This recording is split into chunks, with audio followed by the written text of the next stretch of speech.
దేవుని ఒక వాక్యమును మనం చదువుకుందాము. Let us go to the Bible. ప్రకటన గ్రంథము 13వ అధ్యాయము. చాలా లేఖనాలు ఉన్నాయి, నేను ఈరోజు మాట్లాడాల్సినవి. చూద్దాం, దేవుడు పరిశుద్ధాత్మ మనని ఏ విధంగా నడిపిస్తే ఆ విధంగా వెళ్దాం. I don't want you all miss this subject. ఈ అంశాన్ని మీలో ఎవరు కూడా తప్పిపోవద్దని నేను కోరుతా ఉన్నాను. ఎందుకంటే ఇది అంత ప్రభావితమైన అంశం. ఇది ప్రకటన 13. దీని మీద నేను చాలాసార్లు చెప్పాను, ఈరోజు కూడా మళ్ళీ చెప్పబోతున్నాను. గమనించాలి. పరిశుద్ధాత్మ రోజు రోజు మనకు వాక్యాన్ని తెరుస్తూ ఉంటే అందులో దాగున్న గూఢమైన సంగతులను దేవుడు మనకు బయలుపరుస్తూ ఉన్నాడు. Only the holy ghost can do that. పరిశుద్ధాత్మ మాత్రమే ఆ పని చేయగలడు, ఇంకెవరు చేయలేరు. అందుకే ఇప్పుడు లేఖనంలోకి వెళ్దాం. ప్రకటన గ్రంథం 13వ అధ్యాయం 1వ వచనం నుండి మనం చదువుకుందాం. మరియు 10 కొమ్ములను 7 తలలను గల ఒక క్రూర మృగము సముద్రము నుండి పైకి వచ్చుట చూచితిని. దాని కొమ్ముల మీద 10 కిరీటములను, దాని తలల మీద దేవదూషకరమైన పేలును ఉండెను. నేను చూచిన మృగము చిరుతపులని పోలి ఉండెను. దాని పాదములు ఎలుగుబంటిని పాదముల వంటివి, దాని నోరు సింహపు నోరు వంటిది. దానికి ఆ ఘట సర్పము తన బలమును, తన సింహాసనమును, గొప్ప అధికారం ఇచ్చాను. మీకు తెలుసు కదా, ఇదే మనము దానియేలు గ్రంథములో 7వ అధ్యాయంలో చూస్తాం. 4వ మృగము. మొదటి 3 మృగాలు ఏకమైతే 4వ మృగము. తెలుసు కదా మీకు, మొదటి 3 మృగాలు, ఆ మొదటి 3 మృగాలు ఏకమైతే 4వ మృగముగా కనబడతా ఉన్నది. అవునంటారా? మొదటిది సింహము, అదే బబులోను రాజ్యము. రెండవది ఎలుగుబంటి, అదే మాదీయులు పారసికుల రాజ్యము. మూడవది చిరుత, అదే మనం చూస్తున్న గ్రీకులు, అలెగ్జాండర్ ద గ్రేట్. ఇప్పుడు ఈ 3 కలిపితే వచ్చింది 4వ మృగము, అదే పోపు రోము. ఇక్కడ మనం చూస్తుంది ఏంటంటే పోపు రోమ్ గురించి చూస్తూ ఉన్నాం. ఏమాన్? కానీ గుర్తుల రూపంలో చూస్తూ ఉన్నాం. ప్రకటన 13, నేను ప్రకటన 12ని, ప్రకటన 13ని దానియేలు గ్రంథములో నేను 5, 6, 7 అధ్యాయాలతో పోల్చుకుంటూ చెప్పాను. నేను ఆల్రెడీ అది మెసేజ్ ఉంది. నేను ఈ లాక్డౌన్ సమయంలోనే దాని మీద బోధించాను నేను. కాబట్టి మీరు దాన్ని మరొకసారి వినాలని నేను కోరుతా ఉన్నాను. జాగ్రత్తగా వినండి. ఓకే, ఘట సర్పం ఏంటో తెలుసు కదా మీకు. 12వ అధ్యాయంలో ఉన్న ఘట సర్పము, అదే ఆ పాత అపవాదని బైబిల్లో రాయబడి ఉంది. ఘట సర్పం గురించి 12వ అధ్యాయంలో ఏమనుందంటే అది అపవాది, సాతానుడు, ఆది సర్పం. ఆది సర్పం గుర్తున్నదా? ఆది పాపము దగ్గర ఆది సర్పం గుర్తున్నదా? ఆ ఆది సర్పం అన్నమాట ఇది. ఇప్పుడు ఈ ఆది సర్పం తన అధికారాన్ని అంతా ఎవరికి ఇస్తూ ఉన్నదంటే ఇదిగో ఈ క్రూరముగానికి. మీకు అర్థమైందని చెప్పింది. లూసిఫర్ రాజ్యం అన్నమాట, అపవాది రాజ్యం. వాడు 6000 సంవత్సరాల నుండి ప్రయత్నిస్తున్న రాజ్యం. వాని కోరిక తీర్చబడబోతున్నది. కానీ మనముండం భూమిపైన, వధువు ఉండదు. వాని రాజ్యంలో వానికి సంబంధించిన వాళ్ళు ఉంటారు. వాని రాజ్యంలో వానికి సంబంధించిన నాయకులు ఉంటారు, సంబంధించిన దేశాలు ఉంటాయి, సంబంధించిన రాజ్యం ఉంటుంది. వింటున్నారా? కానీ మనం ఉండం భూమిపైన. ఎందుకంటే అప్పటికే ఎత్తబడుట జరుగుతుంది. అప్పటికే మనము డైమెన్షన్స్ మార్చేస్తాం. మనం ఈ పరిమాణంలో దాటుకొని వెళ్ళిపోతాం. మనం 7వ పరిమాణంలోకి వెళ్ళిపోతాం. ఆమేన్, హల్లెలూయా. మీకు అర్థమైందని చెప్పింది.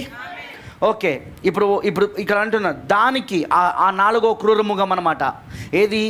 చూడడానికి సింహం చిరుతపులిని పోలి ఉన్నది, పాదములో ఎలుగుబంటిని పోలి పాదముల వంటివి, దాని నోరు సింహపు నోరు వంటిది. ఓకేనా? అర్థమైందని చెప్పింది. ఇప్పుడు ఈ మూడు రాజ్యాలు ఒకటైతే వచ్చిందే 4వ రాజ్యం. ఆమేన్. దానికి సమస్త అధికారం ఎవరిచ్చాడు? ఈ ఘట సర్పము. ఘట సర్పం 12వ అధ్యాయంలో ఏంటిది? ఆది సర్పం. ఆ కననై ఉన్న మగ శిశువును మింగవలనని గర్భముతో ఉన్న స్త్రీ ముందు నిలబడ్డదా లేదా? 12వ అధ్యాయం మర్చిపోయినా? మీరు లేఖనాలు మర్చిపోయినా, ప్రత్యక్షతలు మర్చిపోయినా, మీ జీవితంలో మీరు ముఖ్యమైనవి మర్చిపోతున్నారు. మీ బ్యాంక్ బ్యాలెన్స్లు మర్చిపోయినా పర్వాలేదు, మీకు డబ్బును మర్చిపోయినా పర్వాలేదు, మీరు చదువుకున్న విద్యను మర్చిపోయినా పర్వాలేదు, కానీ వాక్యాన్ని మాత్రం మర్చిపోకండి. వాక్యము మీరు ఒకటై ఉండాలా. ఇప్పుడు దానికి మొత్తం అధికారం ఇచ్చింది. 3వ వచనం, తన తలలో ఒకదానికి చావు దెబ్బ తగిలినట్టుండెను, అదే అన్యరోము చనిపోయింది. తెలుసుగా మీ అందరికీ, అన్యరోము ప్రపంచాన్ని పరిపాలిస్తున్న అన్యరోము. యేసు మొదటి రాకడలో కూడా వచ్చినప్పుడు అన్యరోమే ప్రపంచాన్ని పరిపాలిస్తున్నది. ఇప్పుడు అది చావు దెబ్బ తగిలింది దానికి.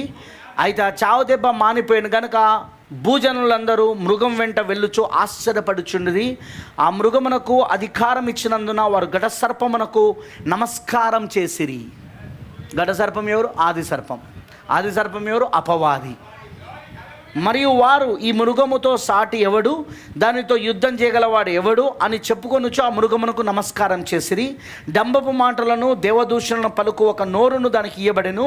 మరి 42 నెలలు, సంవత్సరానికి 12 నెలలు. 42 నెలలను నువ్వు గనక సంవత్సరంలోకి మారుస్తే ఎగ్జాక్ట్గా 3.5 సంవత్సరాలు. మరి 3.5 సంవత్సరాలే మనం చూస్తున్న దానియేలు 70 వారాల్లోని చివరి అర్ధవారం. 69.5 వారాలు అయిపోయినాయి. దానిలో 70 వారాల్లో చెప్పాను, అవునా? 69.5 వారాలు అయిపోయినాయి. ఇంకెంత మిగిలిపోయింది? ఇంకా అర్ధవారం మిగిలిపోయింది. ఆ అర్ధవారమే ఈ 42 నెలలు. ప్రైజ్ ది లార్డ్, హల్లెలూయా.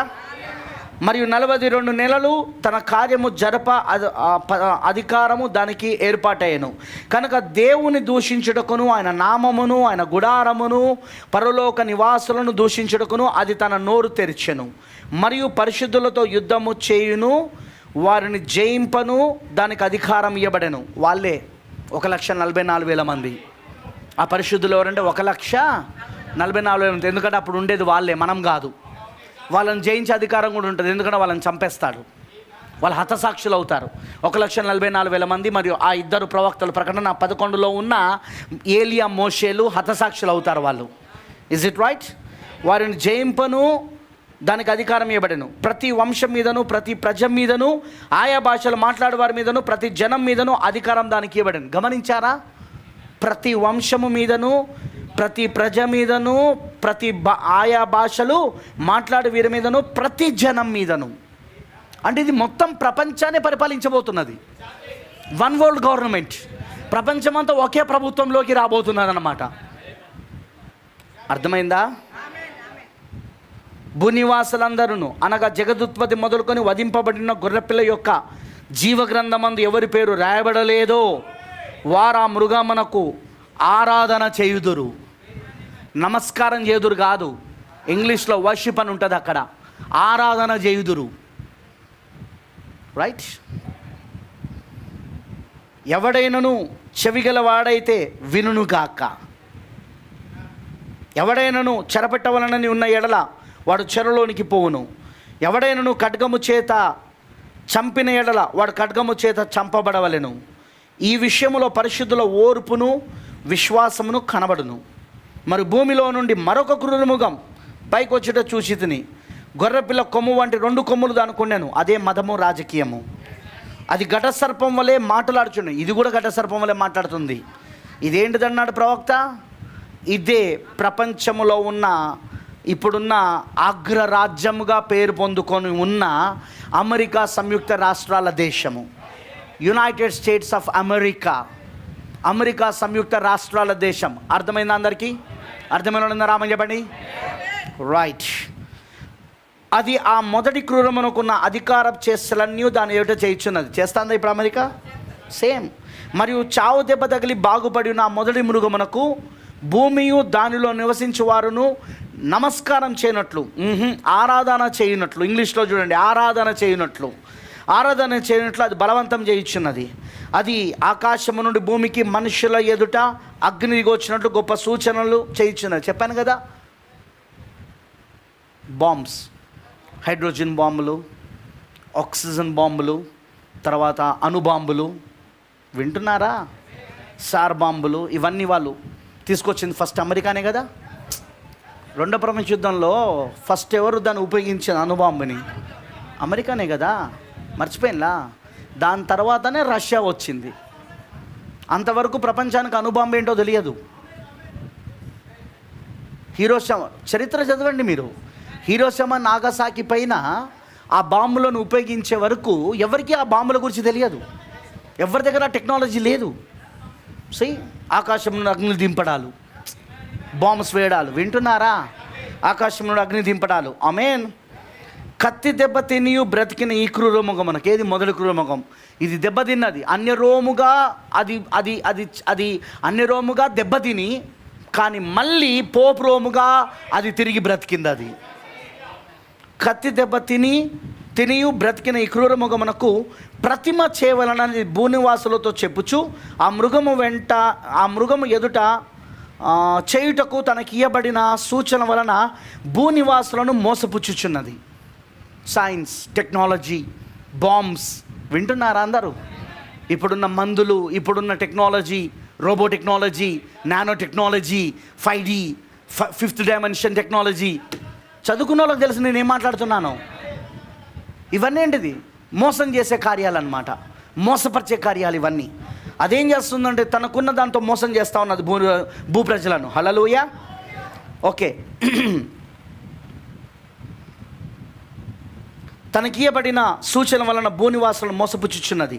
మరి ఆ మృగం యొక్క ప్రతిమ మాట్లాడినట్లును, ఆ మృగం యొక్క ప్రతిమకు ఆరాధన చేయని వారిని హతము చేయనట్లును, ఆ మృగం యొక్క ప్రతిమకు ప్రాణం ఇచ్చుటకై దానికి అధికారం ఇవ్వబడెను. కాగా కొద్దివారి కానీ, బాగా వినండి ఇక్కడ మాట, ఇందులో నువ్వు వస్తావేమో చూసుకో. కాగా కొద్దివారు కానీ, గొప్పవారు కానీ, ధనికులు కానీ, దరిద్రులు కానీ, స్వతంత్రులు కానీ, దాసులు కానీ అందరూ తమ కుడి చేతి మీదనైనను తమ నొసటి ఎందైనను ముద్ర వేయించుకొనున్నట్లును, ఆ ముద్ర అనగా ఆ మృగము పేరైనను దాని పేరిటి సంఖ్యైనను గలవాడు తప్ప క్రయ విక్రయములు చేయుటకు మరి ఎవనికిని అధికారము లేకుండానట్లును అది వారిని బలవంతము చేయుచున్నది. బుద్ధి గలవాడు మృగం యొక్క సంఖ్యను లెక్కింపనిమ్ము, అది ఒక మనుషుని సంఖ్యయే, ఆ సంఖ్య 666. ఇందులో జ్ఞానము గలదు. ప్రార్థించుకుందాం. పరిశుద్ధుడా, సర్వశక్తిమంతుడా, కృపామయుడైన దేవానికి స్తోత్రములు తండ్రి. లేఖనములు ఎంత స్పష్టంగా మా కన్నుల ఎదుట నెరవేర్పు జరుగుతున్నాయి. నేడు ఈ లేఖనములు మా కన్నుల ఎదుట నెరవేర్పు జరుగుతున్నాయి ప్రభువా. కానీ వాటిని చూడగలిగిన నేత్రాలు నీ వధువుకి తప్ప ఇంకెవరికి ఇవ్వలేదు నువ్వు. ఎందుకంటే ఇప్పుడున్న ఈ లవదేక సంఘకాలము గుడ్డిది, భూ వస్తువులతో నిండిపోయిన గుడ్డిది, ధనముతో నిండిపోయిన గుడ్డిది. ఈ ధనము వాళ్ళకు గుడ్డితనాన్ని కలగజేసింది.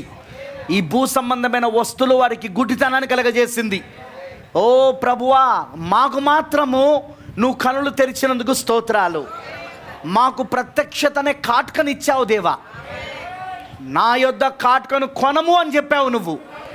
అవును ప్రభువా, మాకు కాటుకను ఇచ్చినందుకు స్తోత్రం. ఆ కాటుక ఏమిటో కాదు, అది ఈ కాలపు ప్రత్యక్షత అయి ఉన్నది, ఈ కాలపు పరిశుద్ధాత్మ బయలుపాటు అయి ఉన్నది. అది నువ్వు మాకు ఇచ్చినందుకు వందనాలు దేవా.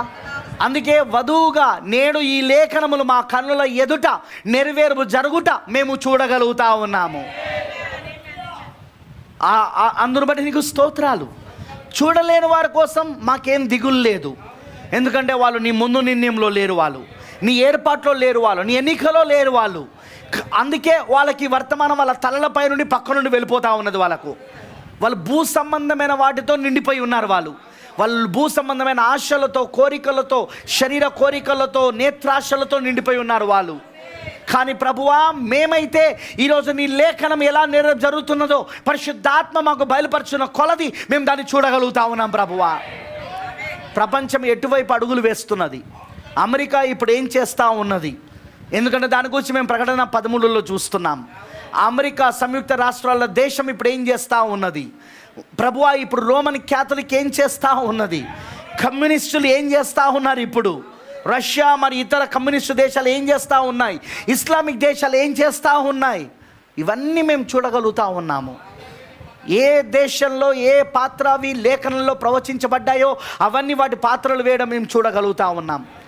అంతేకాదు ఇప్పుడు ప్రకటన 13 మా కన్నుల ఎదుట నెరవేర్పు జరుగుతూ ఉన్నది. దయచేసి నీ ఏర్పాట్లో, నీ ముందు నిర్ణయంలో ఉన్న వారి కనులు ఖచ్చితంగా ఈరోజు ఆ ప్రత్యక్షత అనే కాటుక చేత తెరవబడును గాక. వారు దాన్ని చూచుదురు గాక, వారు దాన్ని పట్టుకుందురు గాక. నువ్వు తప్పకుండా సహాయం చేయి దేవా. నువ్వు దయచేస్తున్నందుకు వందనాలు తండ్రి. నన్ను అభిషేకించు దేవా. నీ పరిశుద్ధాత్మతో నన్ను నింపి, ఇదిగో ప్రభువా, నీ ప్రజలకు ఏదైతే అవసరమయ్యున్నదో, ఈ సంయోచితమైన సందర్భానుసరమైన ఈ లేఖనాలు ఎలా జరుగుతున్నాయో దాన్ని చూపించగలిగిన కృపను నాకు దయచేయి. అలాగూ నన్ను అభిషేకించు దేవా. నీ ప్రజలు కూడా దాన్ని పట్టుకుందురు గాక. తప్పకుండా నువ్వు సహాయం చేయమని యేసుక్రీస్తు నామములో ప్రార్థిస్తున్నాను. ఆమేన్. దయచేసి ప్రతి ఒక్కరు కూర్చోనండి. Please be sit down.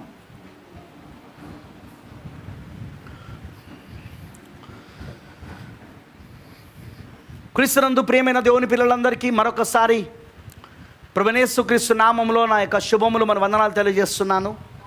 ప్రభు మీ అందరినీ దీవించును గాక. ఆమేన్. హల్లెలూయా.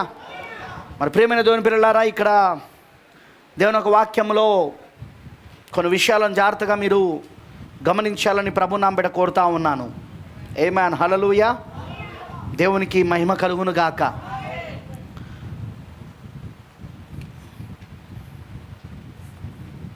మనం చూడగలుగుతున్నది ఏంటిదంటే, ఇక్కడ మనము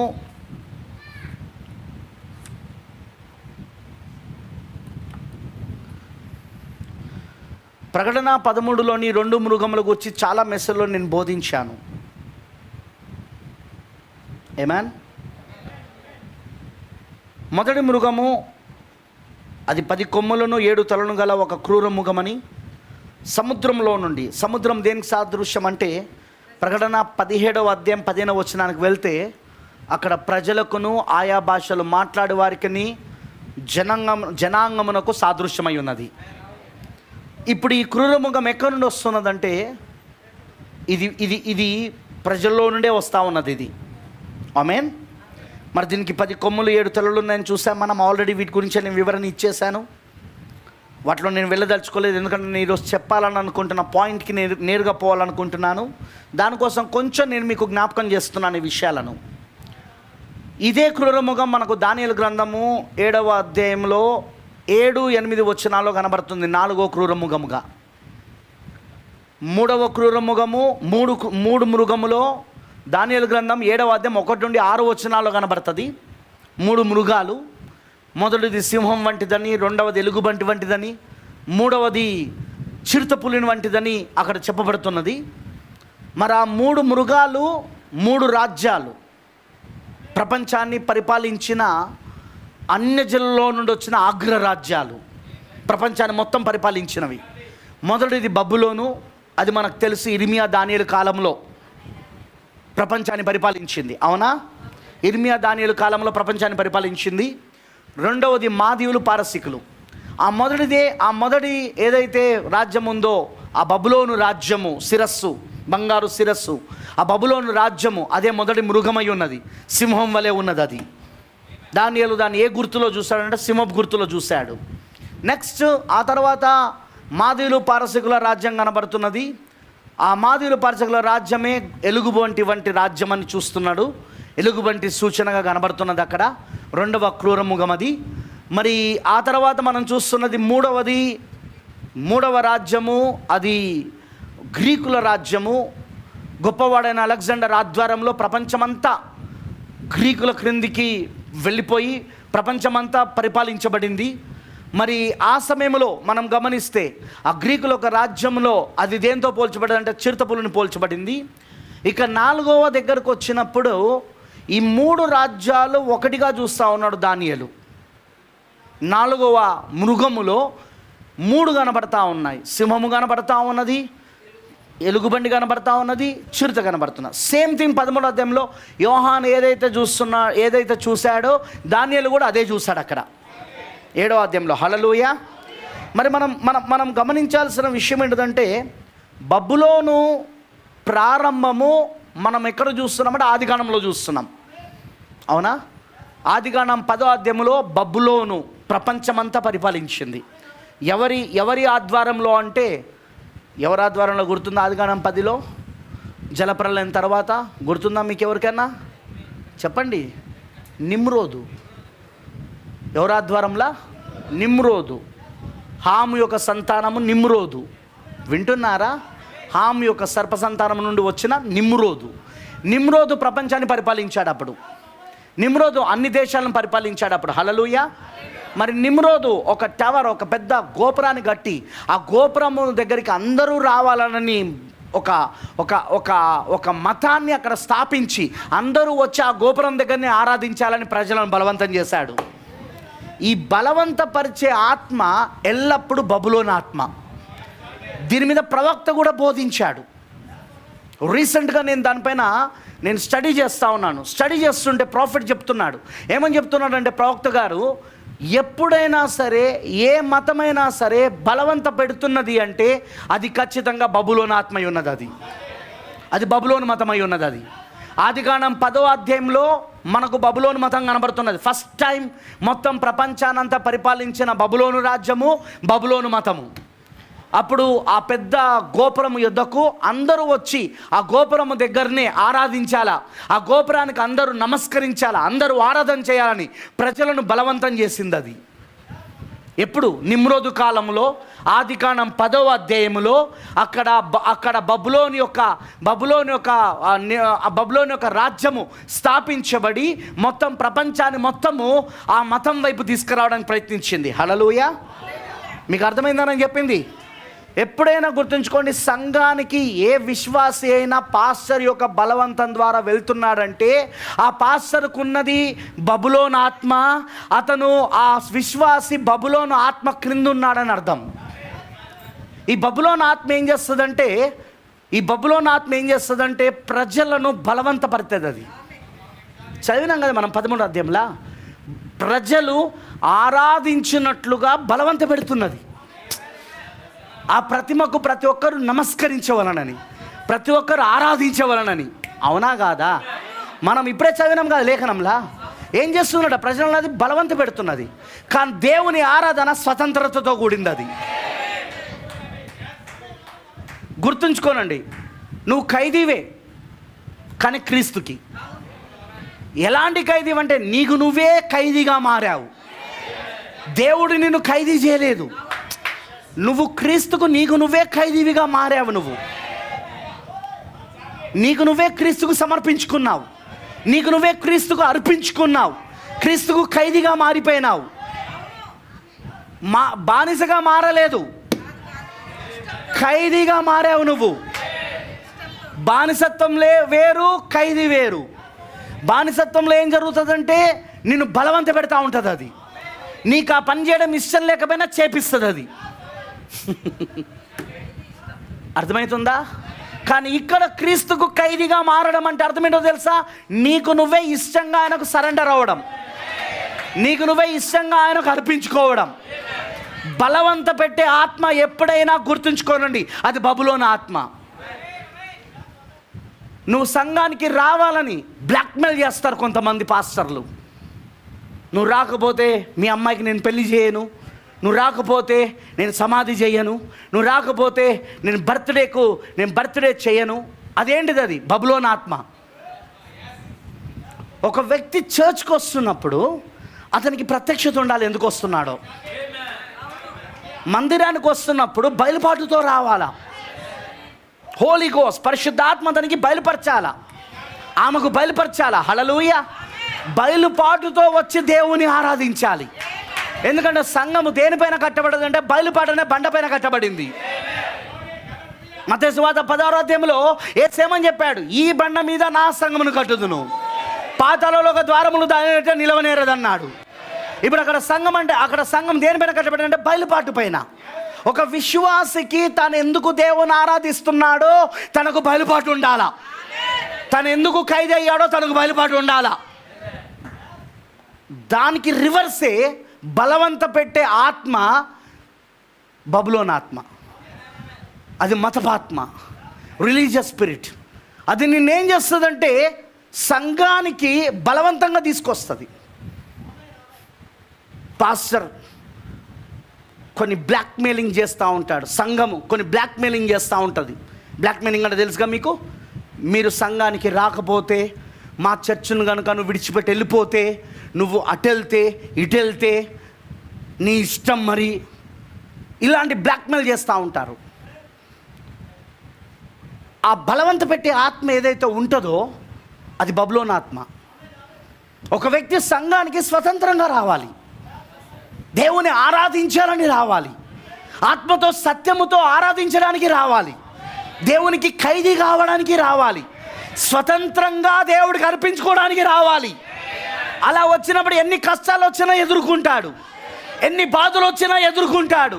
ఎందుకంటే తానే సమర్పించుకున్నాడు కాబట్టి. ఎన్ని నిందలు వచ్చినా, ఎన్ని అవమానాలు వచ్చినా, ఎన్ని కష్టాలు వచ్చినా, ఎన్ని బాధలు వచ్చినా ఇతరుల మీద చెప్పడు, సంఘం మీద, పాస్టర్ మీద చెప్పడు. ఏం చేస్తాడో తను స్వతంత్రంగా వాటిని ఎదుర్కొంటాడు. నీ కోసము నేను ఈ కష్టాలు పడడము నాకు ఇవ్వబడిన భాగ్యం ప్రభువా.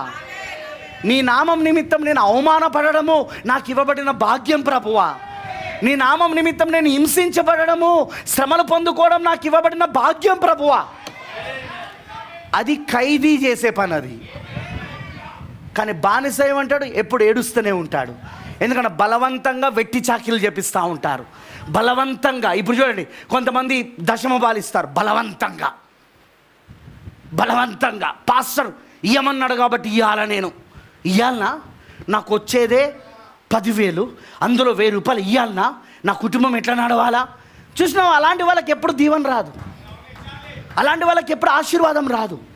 నువ్వు దేవునికి ఇచ్చేటప్పుడైనా సరే, దేవుని ఆరాధించేటప్పుడైనా సరే, సంఘానికి వచ్చేటప్పుడైనా సరే, ప్రార్థించేటప్పుడైనా సరే, నీకేముండాలంటే ఒక ప్రత్యక్షత ఉండాలి. నీకేముండాలంటే ఒక బయలుపాటు ఉండాలి నీకు. ఆ బయలుపాటు ప్రత్యక్షత ఏం చేస్తుందంటే దేవునికి నిన్ను లోబడేటట్లు చేస్తుంది, ఆయన వాక్యానికి నిన్ను లోబడేటట్లు చేస్తుంది, నిన్ను ఖైదీగా మారుస్తుంది. అది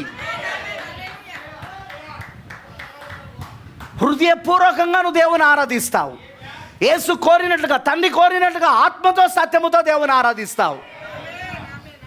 ఆచారంతో ఆరాధించవు, సాంప్రదాయంతో ఆరాధించవు. ఆచారాలతో సాంప్రదాయాలతో ఏదో వెళ్ళాలి కదా, కూర్చోవాలి కదా, అలా కాదు.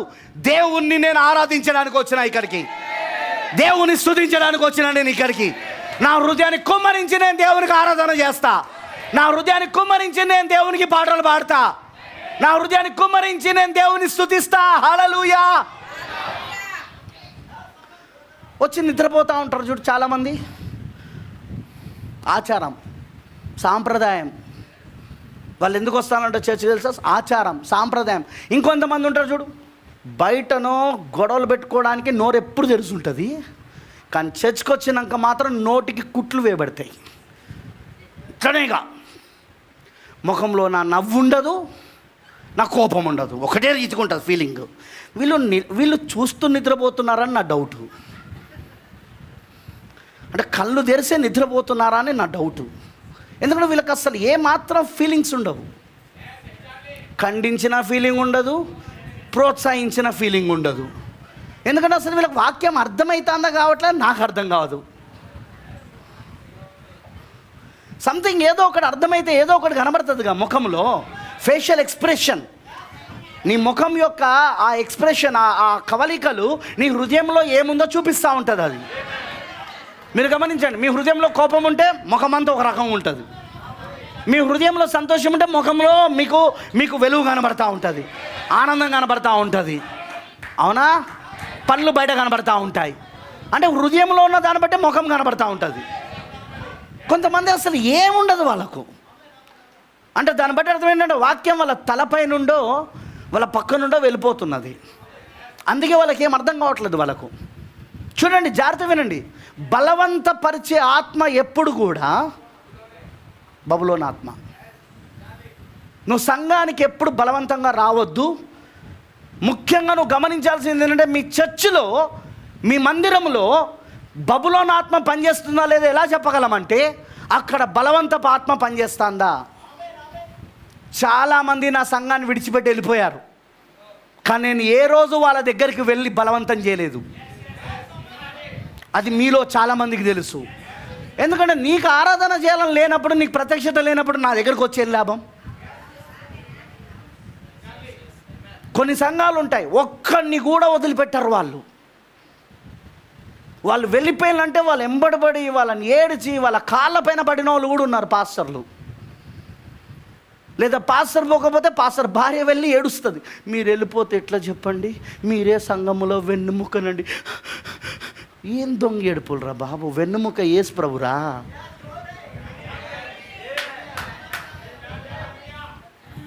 సంఘానికి వెన్నుముక యేసుక్రీస్తు. అయ్యో మీరు వెళ్ళిపోతే ఎట్లండి, అయ్యో బాగా ఎంత కష్టం ఉన్నా తెలుసా, పాస్టర్ గారికి ఈ మధ్యన ఆరోగ్యం కూడా చెడిపోయింది నువ్వు చేయబట్టి. ఐ డోంట్ అండర్స్టాండ్, నాకు అర్థం కావట్లే స్పిరిట్స్ ఏంటిదో, బలవంతపరిచే ఆత్మలు అవి.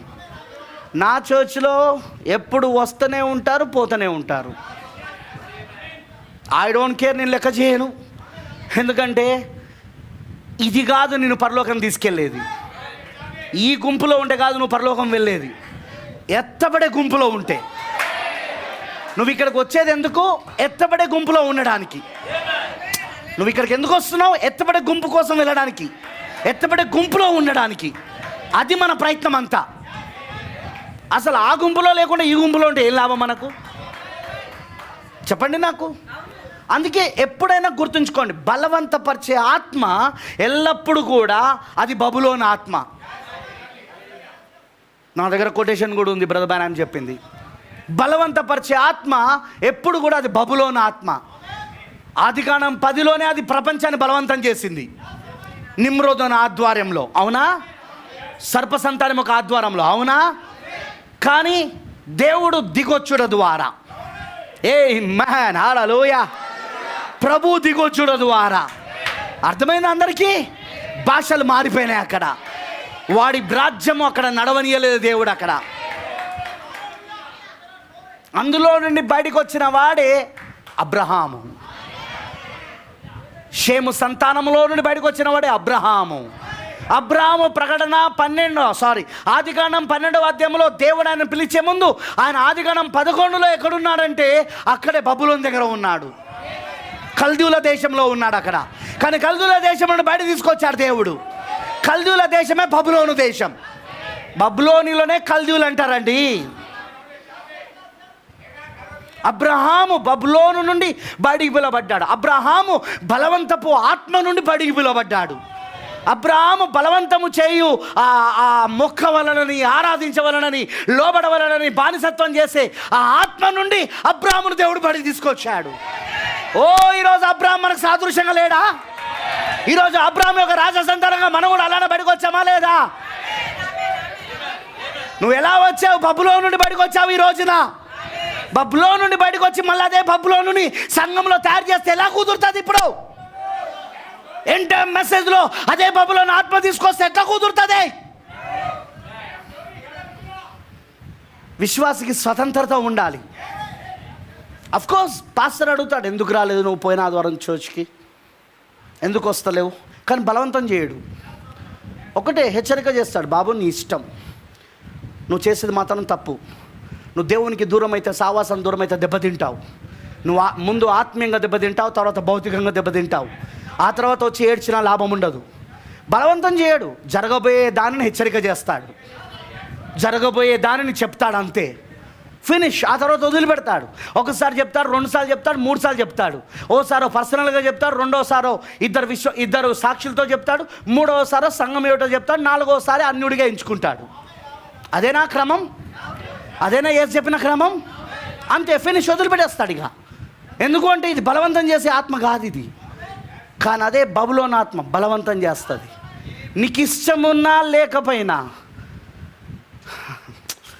ఇది పట్టుకోవాలా మీరు. మీకు ఇష్టమున్నా లేకపోయినా ఖచ్చితంగా బలవంతం చేస్తుంది. ఖైదీగా పౌలు గారు అంటాడు, నేను క్రీస్తుకు ఒక ఖైదీనై ఉన్నాను. ఆయన క్రీస్తు చేయలేదు ఆయనను ఖైదీగా, ఆయనే ఖైదీగా అయ్యాడు, క్రీస్తుకు సమర్పించుకున్నాడు. ఎందుకంటే క్రీస్తు ఉపయోగించుకోవాలని, క్రీస్తు వాడుకోవాలని ఆ పాత్ర. ఈరోజు అలా స్వతంత్రంగా ఆయనకు ఖైదీగా మారేవాళ్ళు కావాలా?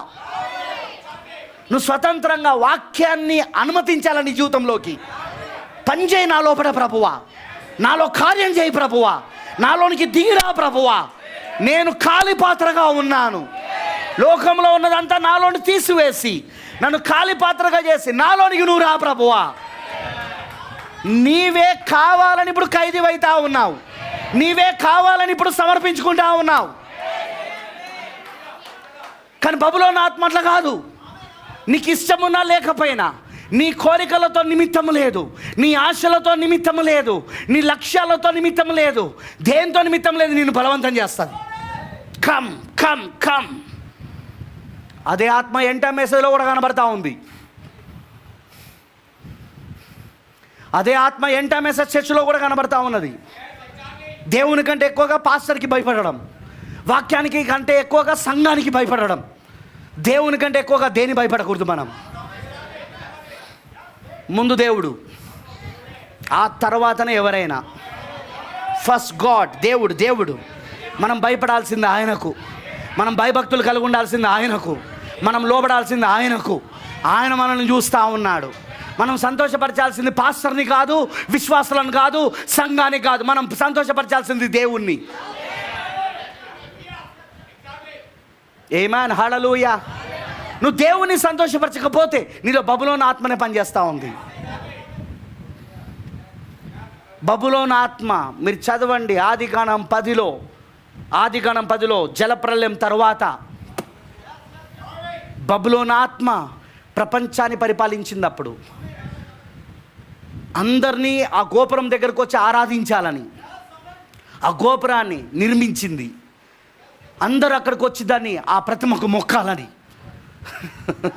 ఆ గోపురానికి మొక్కాలని, ఆరాధించాలని, నమస్కరించాలని ప్రజలను బలవంతం చేసింది. ఓయ్ వింటున్నారా? ఆమేన్. సేమ్ మళ్ళీ ప్రకటనలో కూడా ఆదికాండంలో ఏదైతే ఉందో ఇప్పుడు ప్రకటనలో అది కనబడతా ఉన్నది. ఆదికాండం విత్తనం పుస్తకం అన్నాడు ప్రవక్త, సీడ్ బుక్, విత్తనం పుస్తకం. కానీ ప్రకటన ఫలము పుస్తకం. ఇప్పుడు ఆ విత్తనం ఏమైంది? చెట్టు అయింది. ఆ తర్వాత ఫలాలు కూడా ఫలించింది. అందుకే నీకు ఆదికాండంలో ఏదైతే విత్తన రూపంలో కనబడుతున్నదో అది ప్రకటనలో ఫలము రూపంలో కనబడుతుంది, కోత రూపంలో కనబడుతుంది అది. అందుకే ప్రకటనలో ఉన్నదంతా ఆదికాండంలో కనబడుతుంది, ఛాయగా నీడగా కనబడుతుంది. ఆమేన్, హల్లెలూయా. ప్రకటనలో ఉన్నదంతా ఆదికాండంలో కనబడుతుంది. మరి ఆదికాండంలో నువ్వేం చూస్తా ఉన్నావు అంటే, పట్టుకుంటున్నారా మీరు చెప్పింది? ఆదికాండంలో నువ్వేం చూస్తా ఉన్నావు అంటే ఆదికాండంలో విత్తన రూపంలో చూస్తా ఉన్నావు, దాన్ని బబులోను ఆత్మను విత్తన రూపంలో చూస్తూ ఉన్నావు. కానీ ప్రకటన 13కి వచ్చేసరికి, 17, 18కి వచ్చేసరికి ఆమేన్, అది మహాబబులోనుగా తయారయ్యి దానియేలులో 7వ అధ్యాయంలో చెప్పబడినట్లుగా 4వ క్రూరముఖముగా తయారయ్యి, ఇక్కడ ప్రకటన 13 1వ వచనంలో చెప్పబడినట్లుగా క్రూరముఖముగా తయారయ్యి, హల్లెలూయా. ప్రకటన 17లో చెప్పినట్లుగా మహావేశగా తయారయ్యి, ప్రకటన 18లో చెప్పినట్లుగా మర్మమై ఉన్న తల్లి అయిన బబులోనుగా తయారయ్యి మొత్తం ప్రపంచాన్ని పరిపాలిస్తూ ఉన్నది. సరే, అందరూ స్వతంత్రంగా వచ్చి బబులోను ఆరాధిస్తారని మీరు అనుకుంటున్నారా? కాదు కాదు కాదు కాదు కాదు కాదు. That is my main point. నా ముఖ్యమైన పాయింట్ ఏంటిదంటే ఇదే. అందరూ స్వతంత్రంగా వెళ్ళి అక్కడున్న 666 ముద్రను వేయించుకోరు. స్వతంత్రంగా వెళ్ళి ఎవరు వేయించుకోరు. పాయింట్ అర్థమైందా? ఎందుకంటే అక్కడ ఏం చదువుతున్నమాట, అది బలవంతం చేస్తూ ఉన్నది. అది 2వ క్రూరముఖం అమెరికా దేశం ఏం చేస్తుంది? బలవంతం చేస్తుంది భూనివాసులను. ఎందుకు? మొదటి క్రూరముఖమున్న అధికార చేష్టలన్నీ ఈ 2వ క్రూరముఖానికి కూడా ఉన్నాయి. మొదటి క్రూరముఖం ఏంటిది? బబులోను. దానికున్న అధికార చేష్టలన్నీ ఇప్పుడు దీనికి కూడా వచ్చేస్తున్నాయి.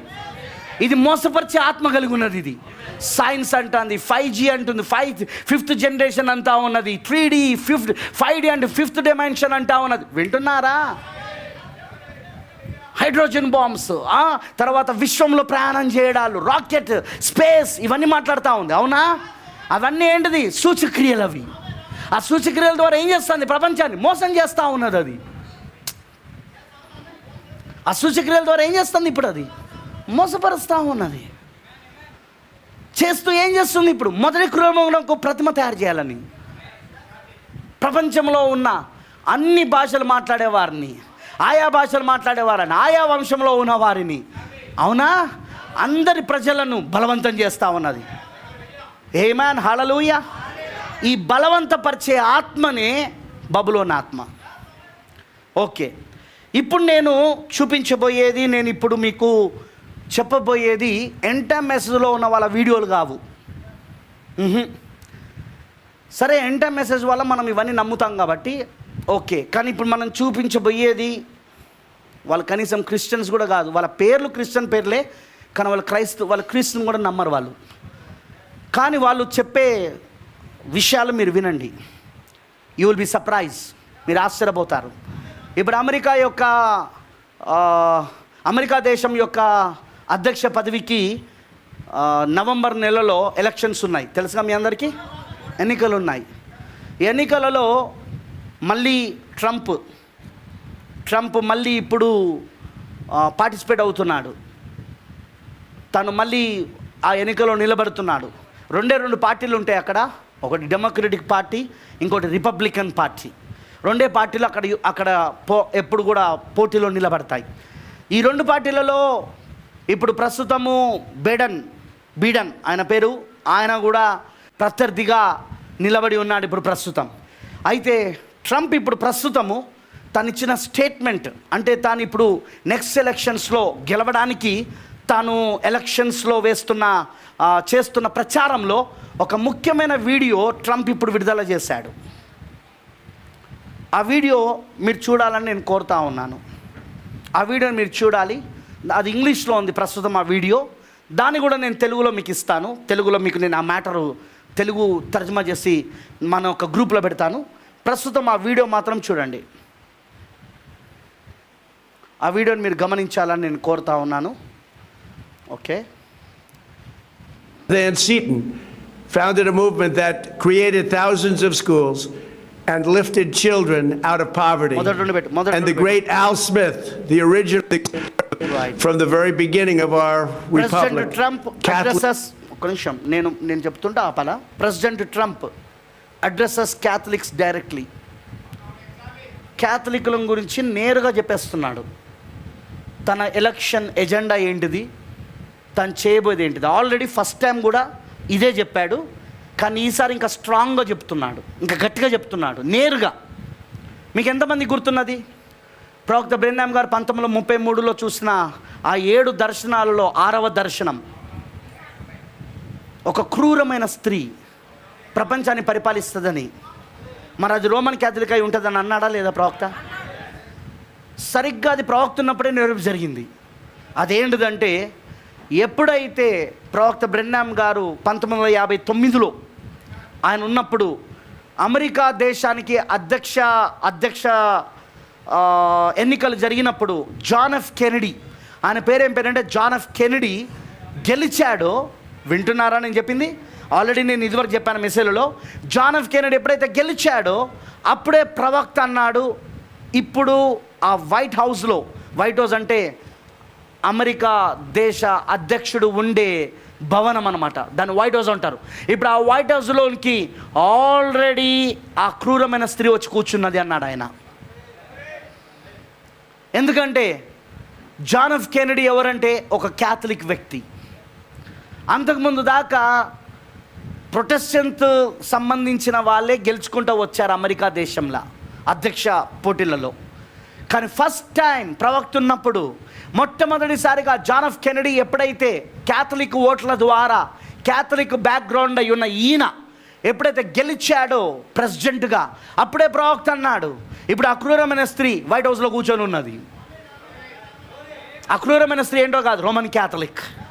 ఇప్పుడు రోమన్ క్యాథలిక్ అక్రూరమైన స్త్రీ, ఆ యెజబెలు మతము ఇప్పుడు ఆ వైట్ హౌస్లో కూర్చొని పరిపాలిస్తూ ఉన్నది, అమెరికాను పరిపాలిస్తూ ఉన్నది అన్నాడు ఆయన. అప్పటి నుండి ఇక రోమన్ క్యాథలిక్ ప్రెసిడెంట్లే అప్పుడున్న అమెరికా దేశానికి ఆ తర్వాత కూడా రోమన్ క్యాథలిక్ యొక్క సంబంధించిన ప్రెసిడెంట్లే ఎక్కువగా ఎన్నికయ్యారు అప్పటి నుండి. మరి ఎప్పుడైతే ప్రవక్త ఆ రోమన్ క్యాథలిక్ ఓట్ల ద్వారా రోమన్ క్యాథలిక్ సంబంధించిన జాన్ ఎఫ్ కెనడీ గెలిచాడో వెంటనే దేవుడు ఆయనకు ప్రకటన గ్రంథం తెరవడం మొదలుపెట్టాడు. దాని మీద కూడా నేను బోధించాను. పలానా రాజు పలానా కాలములో ఏలుబడి చేస్తుండగా ఆ రాజ్యము ఆ రాజు ఏలుబడిలో నాకు ఈ దర్శనం వచ్చిందని ప్రవక్తలు రాశారు. ఎందుకు? ఆ ప్రవక్తకు ఆ దర్శనం రావాలంటే ఆ దేశాన్ని పరిపాలిస్తున్న రాజు అతనై ఉండాల. ఎప్పుడైతే రోమన్ క్యాథలిక్ వైట్ హౌస్లో కూర్చొని ప్రపంచాన్ని పరిపాలించడం మొదలుపెట్టిందో అప్పుడు దేవుడు ప్రవక్తకు ఏం తెరవడం మొదలుపెట్టాడంటే ప్రకటన గ్రంథం తెరవడం మొదలుపెట్టాడు. He started preachings. ఆయన బోధించడం మొదలుపెట్టాడు. ఇక ఫస్ట్ దానియేలు 70 వారాలు బోధించాడు, తర్వాత 7 సంఖ్యలు బోధించాడు. వింటున్నారా? తర్వాత ప్రకటన 4వ అధ్యాయం 5వ అధ్యాయం బోధించాడు. ఆ తర్వాత ఆయన ఇంకా చాలా మెసేజ్ చెప్పుకుంటూ వచ్చాడు. మృగం యొక్క ముద్ర అని, దేవుని యొక్క ముద్ర అని, హల్లెలూయా ఇవన్నీ చెప్పుకుంటూ వచ్చాడు. ఆమెనంటారా? ఇక సరిగ్గా 1923కి వచ్చినప్పుడు అసలైనది బైబిల్ అంతా దేంట్లో అయితే ముద్రించబడి ఉన్నదో ఆ 7 ముద్రలు తెరవబడ్డాయి. చూడండి, ఇప్పుడు అమెరికా దేశ అధ్యక్షుడు నేరుగా ఇప్పుడు తన ఎలక్షన్స్లో ఏమని చెప్తున్నాడంటే క్యాథలిక్స్ని పైకి లేపుతూ వాళ్ళను ఒక ఘనమైన వారిగా చూపిస్తూ తాను ఎలా అంటున్నాడంటే నేను మొత్తం వీడియో వేయను ఎందుకంటే మీకు ఇంగ్లీష్ అర్థం కాదు, కానీ ఆయన ఏం చెప్తున్నాడో నేను చెప్తాను, మీకు కొంచెం వివరణ ఇస్తాను. Okay brother. Catholics have uplifted and enriched our nation beyond measure. Catholics like Charles Carroll helped secure American independence. Women like St. Elizabeth Ann Seton founded a movement that created thousands of schools and lifted children out of poverty. Catholics గురించి మాట్లాడుతుంటున్నాడు. క్యాథలిక్సే ఈ దేశానికి ఎంతో సహాయపడ్డారు అని కొంతమంది పేర్లు, చరిత్రలో కొంతమంది పేర్లు ఎత్తుతూ వాళ్ళ ద్వారా స్కూల్స్ ఒక స్త్రీ పేరెత్తి వాళ్ళ ద్వారా ఎన్నో వేల స్కూల్ అమెరికాలో స్థాపించబడ్డాయి. మరి ఎంతోమంది పిల్లలను వారి యొక్క పేదరికము నుండి ఆమె బడికి తీసుకొచ్చిందని, తర్వాత మన క్యాథలిక్ వాళ్ళే ఎంతో మనకు సహాయం చేశారని అవన్నీ చెప్పుకుంటూ వస్తున్నాడు ఆయన. మొత్తం క్యాథలిక్కే సపోర్ట్ ఇస్తూ ఉన్నాడు. ఎందుకంటే ట్రంప్కు బాగా తెలుసు ఇప్పుడు ప్రపంచం యొక్క ధనం ఎక్కడుందో. Is a business man. అతను ఒక బిజినెస్ మ్యాన్, అతను ఒక వ్యాపారవేత్త. అతను బాగా తెలుసు అతనికి పవర్స్ ఎవరి దగ్గర ఉన్నాయో, శక్తులు అధికారాలు ఎవరి దగ్గర ఉన్నాయో. అందుకే అతను తన ప్రభుత్వంలో ముఖ్యంగా క్యాథలిక్స్ని పైకి లేపుతా ఉన్నాడు అతను. వింటున్నారా? Okay. And the great Al Smith, the original happy warrior, that's what he was. He was a happy warrior. I know it well. I consider myself to be a happy warrior, but it's not so easy in these times.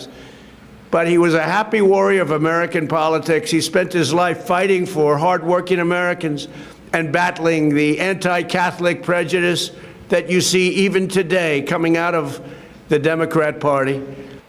Democratic party దగ్గర నుండి, అంటే ఈ పార్టీకి వ్యతిరేకంగా ఇది Republican party ఉన్నది. Democratic party వాళ్ళు anti Catholics అని చెప్పేసి ప్రచారం చేస్తూ ఉన్నాడు. రిపబ్లికన్ పార్టీ అయిన మనది క్యాథలిక్ సపోర్టెడ్ పార్టీ మనది, కానీ వాళ్ళు యాంటీ క్యాథలిక్ పార్టీ వాళ్ళు ఎవరు అంటే డెమోక్రటిక్ పార్టీ అని ప్రత్యర్థి పైన తాను ఆరోపణ చేస్తూ ఉన్నాడు. కానీ ట్రంప్కో విషయం తెలియదు, ఎవరు గెలిచినా అభిషేకం మాత్రం అదే పనిచేస్తుంది. నేను ఇదివరకు చెప్పినట్టు పార్టీతో పని లేదు ఇక్కడ, పార్టీ సిద్ధాంతాలతో పని లేదు ఇక్కడ. ప్రవచనంలో చెప్పబడినవి అభిషేకము పనిచేస్తూ ఉంటుంది అక్కడ. మీకు అర్థమైతే ఆమె చెప్పండి. పార్టీతో సంబంధం లేదు. ఏ దేశంలో అయినా సరే, మన దేశంలో అయినా సరే, సరిగ్గా అభిషేకం ఆ ప్రెసిడెంట్ పైన లేకపోతే ఆ ప్రధానమంత్రి పైన ఖచ్చితంగా పనిచేస్తుంది అది. ఎందుకంటే అది లేఖనం నెరవేర్పు కాబట్టి. ఆ వ్యక్తి అక్కడికి వచ్చినప్పుడు ఆ వ్యక్తికి ఆ అభిషేకం వస్తుంది అక్కడ. ఆమేన్. సో ఇప్పుడు నెక్స్ట్ వచ్చేది డెమోక్రటిక్ పార్టీ అయినా సరే, రిపబ్లికన్ పార్టీ అయినా సరే, ప్రకటన 13ని ఎవరు ఆపలేరు. అది ఖచ్చితంగా జరగాల్సిందే అది. వింటున్నారా? కాకపోతే ఈయన రిపబ్లికన్ పార్టీ అయిన ఈయన నేరుగా క్యాథలిక్కి సపోర్ట్ చేస్తూ ఉన్నాడు, నేరుగా క్యాథలిక్ని పైకి లేపుతూ ఉన్నాడు. నేరుగా క్యాథలిక్లు ఏమేమి చేశారో వాళ్ళ యొక్క మంచి క్రియలన్నీ వాళ్ళ పేర్లతో సహా వాళ్ళు చేసినవి చెప్తా ఉన్నాడు. కానీ వాళ్ళు చేసిన చెడ్డ క్రియలు చెప్తాడా? వాళ్ళు చేసిన నేరాలు చెప్తారా? వాళ్ళు చేసిన ఘోరాలు చెప్తారా? వాళ్ళ యొక్క దాని ఏమంటారంటే హస్తాలలో నుండి, భయంకరమైన హస్తాలలో నుండి ఈ ప్రపంచాన్ని దేవుడు విడిపించాడు ఆయన. ఆ సంగతి వాళ్ళకి తెలుసా? చీకటి యుగంలో ఏం జరిగిందో, నాలుగవ సంఘకాలంలో ఏం జరిగిందో వింటున్నారా? అటు పాలిటిక్స్, ఇటు రిలీజన్, అటు రాజకీయము, అటు మతము రెండు కలిసి పరిపాలన చేసింది. ప్రవక్త ఏమన్నాడు? అది దాదాపున సాతాను యొక్క 1000 పరిపాలన అన్నాడు ఆయన. చీకటి యుగాలు, అవునా కాదా? ప్రపంచాన్ని హింసించింది మతము ద్వారా, అటు రాజకీయం ద్వారా. పోపుకి సైన్యం ఉండేది, తెలుసా మీకు ఆ విషయం? పోపుకి సపరేట్గా సైన్యం ఉండేది. ఏ దేశమైనా తన మాట వినకపోతే ఆ సైన్యం వెళ్ళి ఆ దేశం పైన యుద్ధం చేసేది. క్రైస్తత్వం పేరుతో తెలుసా? వాళ్ళ సింబల్స్ ఏంటో తెలుసా? సిలువ. అలాంటి వాటితో విడిపించబడింది. చూడండి, అవి చెప్పరు వీళ్ళు. ఎందుకంటే వీళ్ళకి ఏం కావాలంటే ప్రపంచంలో రెండవ క్రూరముఖముగా ప్రకటన 13లో ఉన్న ఈ క్రూరముఖం యొక్క పని ఏంటిదంటే, మొదటి క్రూరముఖాన్ని పైకి లేపడం. మొదటి క్రూరముఖానికి భూజనులందరూ కూడా ఆరాధన చేసేటట్లుగా, లోబడేటట్లుగా బలవంతం చేయడం. దట్ స్పిరిట్, ఆత్మ కనబడతా ఉంది ఇక్కడ మనకు. వింటున్నారా నేను చెప్పింది? పోప్ రోము పైకి రావడానికి ఇప్పుడు. అందుకే క్యాథలిక్స్ గురించి అంత బాగా చెప్తా ఉన్నాడు. ఆ క్యాథలిక్స్ గురించి ఈ వీడియో నేను ఆల్రెడీ షేర్ చేస్తాను నేను మన యొక్క గ్రూప్లో. కావాలంటే ఎవరికైనా కావాలంటే నాకు వాట్సాప్ పెట్టండి, నేను పెడతాను మీకు. ఇంకెవరికైనా కావాలంటే చూడండి. Next. In this country, civil society and especially our religious institutions are an essential foundation of American freedom. Our nation is strong because of Catholics and frankly, people of all faiths. That is why as president, one of my మన దేశము చాలా బలంగా ఉండడానికి కారణం ఏంటంటే క్యాథలిక్లు అంటాడు. మీకు తెలుసా అమెరికా దేశం ఎట్లా అది తయారైందో? అమెరికా చరిత్ర తెలుసా మీకు? అమెరికా దేశం చరిత్ర ఎలా ఏర్పడైందో తెలుసా మీకు? రోమన్ క్యాథలిక్ల యొక్క బాధ, బ్రిటిష్లో రోమన్ క్యాథలిక్ యొక్క బాధలు భరించలేక కొంతమంది అక్కడి నుండి వెళ్ళిపోయి, వింటున్నారా, ఎర్ర ఇండియన్లుగా పిలువబడుతున్న ఇప్పుడున్న అమెరికా దేశంలో ఎర్ర ఇండియన్లు ఉండేవారు. అక్కడికి వచ్చి 13 కాలనీలు స్థాపించారు ఫస్ట్. అమెరికా దేశపు చరిత్రను ఒకసారి తెలుగులో కూడా ఉంటుంది, ఇంటర్నెట్లో చెక్ చేసుకోనండి. అది కూడా 1700ల సమయంలో. వాళ్ళు వెళ్ళింది ఎందుకంటే మత స్వతంత్రత కోసం. మత స్వతంత్రత కావాలని బ్రిటిష్ దేశాన్ని వదిలిపెట్టి వాళ్ళు ప్రయాణం చేసి అప్పుడు ప్రయాణ సాధనాలన్నీ కూడా షిప్సే. అప్పుడు ప్రయాణ సాధనాలు ఆ ప్రయాణం చేసి కనుగొన్నారు ఆ దేశాన్ని. దాన్ని స్థాపించిన ఆ పితరులు ఎవరైతే ఉన్నారో, అమెరికా పితరులు, వాళ్ళు మత స్వాతంత్రత కోసం స్థాపించారు అక్కడ. ఎందుకంటే రోమన్ క్యాథలిక్ యొక్క బాధలు భరించలేక, బ్రిటిష్లో రోమన్ క్యాథలిక్ యొక్క బాధలు భరించలేక వాళ్ళ హింసలు అక్కడ రాజకీయము మరియు మతం ఒకటై, రోమన్ క్యాథలిక్తో ఒకటై హింసిస్తుంటే దాన్ని భరించలేక వచ్చి చేశారు. ఇప్పుడట ఇదే అమెరికా దేశము ఈరోజు పటిష్టంగా ఉండడానికి కారణం క్యాథలిక్లట. ఎంత మోసపూరితమైన ఆత్మ ఇది! బ్రిటిషర్స్ వచ్చి అమెరికా వాళ్ళతో యుద్ధం చేస్తే వాషింగ్టన్ డీసీ లాంటి వాళ్ళు ప్రాణాలు అర్పించే విధంగా యుద్ధం చేశారు వాళ్ళు. చరిత్రని చదవండి మీరు. చరిత్రలో బ్రిటిషర్స్ వాళ్ళు ఎవరంటే వాళ్ళు క్యాథలిక్స్. వాళ్ళు వచ్చి యుద్ధం చేశారు మళ్ళీ వీళ్ళపైకి. వీళ్ళు వెళ్ళిపోయిన తర్వాత వీళ్ళు ఒక 13 కాలనీలు ఏర్పాటు చేసుకొని వాళ్ళు జీవిస్తున్న సమయంలో వాళ్ళపైకి వచ్చారు అక్కడికి కూడా. ఎందుకంటే అప్పుడు ప్రపంచాన్ని మొత్తం స్వతంత్రించుకోవడానికి బ్రిటిషర్స్ తిరుగుతున్నారు, తెలుసుగా మీ అందరికీ. కానీ బాగా గమనించాల్సిన విషయం ఏంటంటే, ఇప్పుడు అమెరికా దేశం పితరుల ద్వారా స్థాపించబడిన ఆ దేశం, ఆ పితరులు దేనికోసం దాన్ని స్థాపించారో ఆ పునాదిని ఎప్పుడో మర్చిపోయారని ప్రవక్త అన్నాడు. అదే జరుగుతుంది ఇప్పుడు. అదే జరుగుతుంది. ఇక్కడున్న ఈయన స్పీచ్ మనం వింటే, అమెరికన్ ప్రెసిడెంట్ ట్రంప్ యొక్క స్పీచ్ మనం వింటే క్యాథలికులే దీనికి వెన్నుముక అని, క్యాథలికులు లేకపోతే ఈరోజు అమెరికా ఈ స్థితిలో ఉండదని, క్యాథలికులకే మనం సపోర్ట్ చేయాలని, నా ప్రభుత్వం పూర్తిగా క్యాథలికులకు మద్దతు ఇస్తుందని, ఇలాంటి ఎన్నో విషయాలు ఈయన మాట్లాడుతూ ఉన్నాడు. ఎన్నో విషయాలు ఈ యొక్క వీడియోలో ప్రేమ దేవుని పిల్లలారా, నేనేం చెప్పడానికి ప్రయత్నిస్తున్నా, అదిగో 13వ అధ్యాయంలో 2 క్రూర మృగాలు ఉన్నాయి. మొదటి క్రూర మృగాన్ని పైకి లేపుతాంది 2వ క్రూర మృగం. ఎందుకంటే మొదటి క్రూర మృగమే కదా రోమన్ క్యాథలిక్, మొదటి క్రూర మృగమే కదా రోమన్ క్యాథలిక్. 2వ క్రూర మృగము ఇప్పుడు అమెరికా పైకి లేపుతా ఉన్నది. అది ఏం జరుగుతుంది ఇప్పుడు? నెరవేర్పు జరుగుతూ ఉన్నాయి, ప్రవచనాలు, లేఖనాలు నెరవేర్పు జరుగుతూ ఉన్నాయి ఇప్పుడు. అది బ్రదర్, వాళ్ళకు జరిగితే మనకేంది బ్రదర్? మనం ఇండియా కదా, మన దేశం సంగతి ఏంది బ్రదర్ అంటే, ఒకటి గుర్తుంచుకోనండి, మనం గ్లోబలైజేషన్లో ఉన్నాం ఇప్పుడు. మనం 2వ ప్రపంచ యుద్ధం తర్వాత మొదలైన ఒక ఉద్యమం ఏంటిదంటే గ్లోబలైజేషన్లో ముఖ్యమైన ఉద్దేశం ఏంటంటే, ఒక దేశానికి ఇంకో దేశానికి సంబంధం లేకుండా బ్రతకడం అనేది ఉండదు. ప్రపంచంలో అన్ని దేశాలు ఒకదానితో ఒకటి ఆధారపడి బతకాల్సిందే. ప్రపంచ యుద్ధాలు జరగక మునుపు ఏ దేశము ఆ దేశం బతికేది, ఏ దేశం వాళ్ళు ఆ దేశంలో బతికేవాళ్ళు. కానీ 2వ ప్రపంచ యుద్ధం అనంతరము గ్లోబలైజేషన్ అనే దాన్ని తీసుకొచ్చి ప్రపంచమంతా ఒకే తాటిపైకి రావాలని వాళ్ళు ఏం చేశారంటే, వాళ్ళు ఐక్యరాజ్య సమితిని, వింటున్నారా? ఐక్యరాజ్య సమితి, ఓయ్ విన్నారా నేను చెప్పేది? ఐక్యరాజ్య సమితిని స్థాపించి మొత్తం అన్ని రాజ్యాలు, ప్రపంచంలోని అన్ని దేశాలను ఆ సమితిలో చేరినట్లుగా బలవంతం చేసి ఒకరు లేకుండా ఒకరు జీవించలేని పరిస్థితి ఈ రోజున. ఇండియన్ ఎకానమీ గురించి మీకు తెలిసిన, ఇప్పుడు ఇండియా మరి ఇతర దేశాలతో సంబంధం లేకుండా బ్రతకడం అనే దాని గురించి తెలిసిన మీరు ఆశ్చర్యపోతారు, బతకలేమని. ఇట్స్ ట్రూ, ఇండియా బతకలేదు. ఉదాహరణ చెప్తున్నా, 80% ఫ్యూల్, చమురు మనకు ఎక్కడి నుండి వస్తుందంటే ఇతర దేశాల నుండి. ఒక్కసారి ఊహించుకోండి, 80% చమురు కనుక ఆగిపోతే ప్రపంచంలో మన ఇండియాలో ఏమవుతుంది? చెప్పాలా నాకు? రవాణా వ్యవస్థ మొత్తం ఆగిపోతుంది. ఇప్పుడు గ్లోబలైజేషన్లో వాడు తీసుకొచ్చింది ఏంటో తెలుసా? ముఖ్యంగా ఒక దేశం స్వతంత్రంగా బతకకుండా, ఏ దేశం ఆ దేశము స్వతంత్రంగా బతకకుండా అందరూ కూడా ఒకరిపైన ఒకరు ఆధారపడే విధంగా తీసుకొచ్చేసాడు. మనం లేకుండా ఇతర దేశాలు లేవు, ఇతర దేశాలు లేకుండా మనం లేము. తప్పదు. చూడండి, ఈరోజు చైనాతో యుద్ధం, చైనాతో మనకు సరిహద్దులో యుద్ధం జరుగుతూ ఉంది. చైనాతో సరిహద్దులో యుద్ధం అమ్ముడుతుంటే ఫ్రెంచ్ దగ్గర నుండి మనం ఏం తెప్పించుకున్నాం